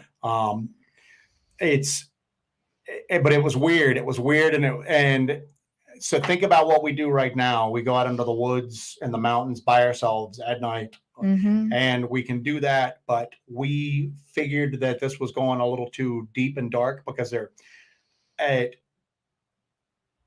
first we weren't sure whether it was true or not, but we were intrigued. And then we got into it. We were going, this is literally happening. And this is where people go. If you're familiar with it, there was a guy on, did Grace say that she was familiar with it? She said she's familiar with it. You might still be able to find this, but there was some people on 4chan. We got hooked up with some people from 4chan. Which is always a great idea. Exactly. Yeah. It's always good judgment. And, but there were these kids who were like code breakers that really were just like extremely good at it. We're breaking these mathematic codes that these people were putting on these videos. And one of the guys from 4chan came into town that lived fairly close by, and he disappeared. And they found his truck burned and his dog killed next to his truck, and they never found him. Yeah, he was missing, and they burned his someone burned his truck out, killed his dog because he was looking into this. And we're like, people started following us when we would go out looking. Same token, you're in a rural area that any rural area in America right now is going to have a lot of drugs going on in it. So maybe he just poked his nose into the wrong thing or ran across the wrong thing. But when we were doing that, we were like, all right, this is where people get disappeared at. Yeah, we were getting too close. And we just, literally, we thought we were getting too close. So we backed out of it. And then somebody contacted us about a year later, wanting some people on the ground to do it. And we just went, we're not interested. And then shortly after that, you can find traces of it on the internet still. But a lot of times you'll find stuff that links to other like sites about it. And those sites are down. The discussion's gone. Most of it got scrubbed. But that was a wild time. That was one of our first big like cases we had. I have a bad habit of giving myself like weird true crime cases to solve. So I'm the world's greatest detective and all. But that was one of our first big cases that we. I don't even know if you could call that a case. It was just crazy. So, you were just saying someone didn't like your last live stream. Well, I just did it again. Well, yeah, it was weird. And what's funny is that there was obviously on that whole Pelzer conspiracy thing, we'll put it to bed. There was an organized online effort to discredit it that was obviously not true. And we were like, why are people taking the time to try to debunk this if something's not going on here? But yeah, it was dark. It was just, we're going to one of these days do a whole show on it now that it's kind of died down. But at the time we just wanted to just get away from it and not have anything else. We got nervous. Point, so. Yeah. Oh, favorite survivor food. Where's that at? Where did it go? Where did it go? There it is. Steve M says, what's your favorite survivor food? I like to be luxuriated in Mountain House. I love Mountain House meals. The freeze-dried food. I love that. But I love a good MRE. I'm not gonna lie. I love a good MRE. My friend Lenny sent me menu 2016 menu 16, which is a pork rib shaped patty with barbecue sauce. So it's basically the McRib MRE. And I okay, you guys some of you are going to log off right now. I'm a McRib person. I love McRibs. So he sent me that. And I'm just so excited to eat my McRib MRE. I ought to do a video where I'm eating my McRib MRE. James Parker, we cannot have y'all getting 411. We conversely call it getting missing 411 or getting polities. Yeah, getting polities. Yeah. We talk about that a lot in our videos. That's one of those, if you've got a Hellbent Holler bingo card, I ought to make those Hellbent Holler bingo cards. Whenever we mention David Polites and missing 411, we're like, we've got our personal locator beacon, we've got our gun, we have all the stuff that'll keep you from getting missing 411. But, all right, if anybody's got any other questions, hit us with them now, because we're probably going to log off in a couple minutes. We're going to get something to eat and then shoot our next podcast. We've got a couple of podcasts coming up for you guys. We have something that's right along our alley. We're going to have a podcast coming up on feral people and backwoods cults. Yes, so, something we have experience with. Feral people in rural areas and national parks and backwoods cults. I think I'm releasing that on Wednesday, guys. So keep an eye out for that. Wednesdays will be feral people and backwoods cults. That's going to be a dark dive episode. That is our podcast that we've been producing and we've been having a blast with. Have y'all tried a dog whistle for Dogman? We have thought about it.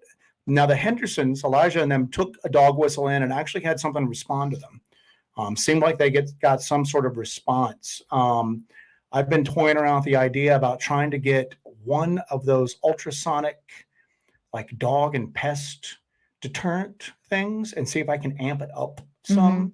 And try to run it out there just to see. We're going to do some infrasound experiments, but I want to do some ultrasound experiments too. So I'm looking at that.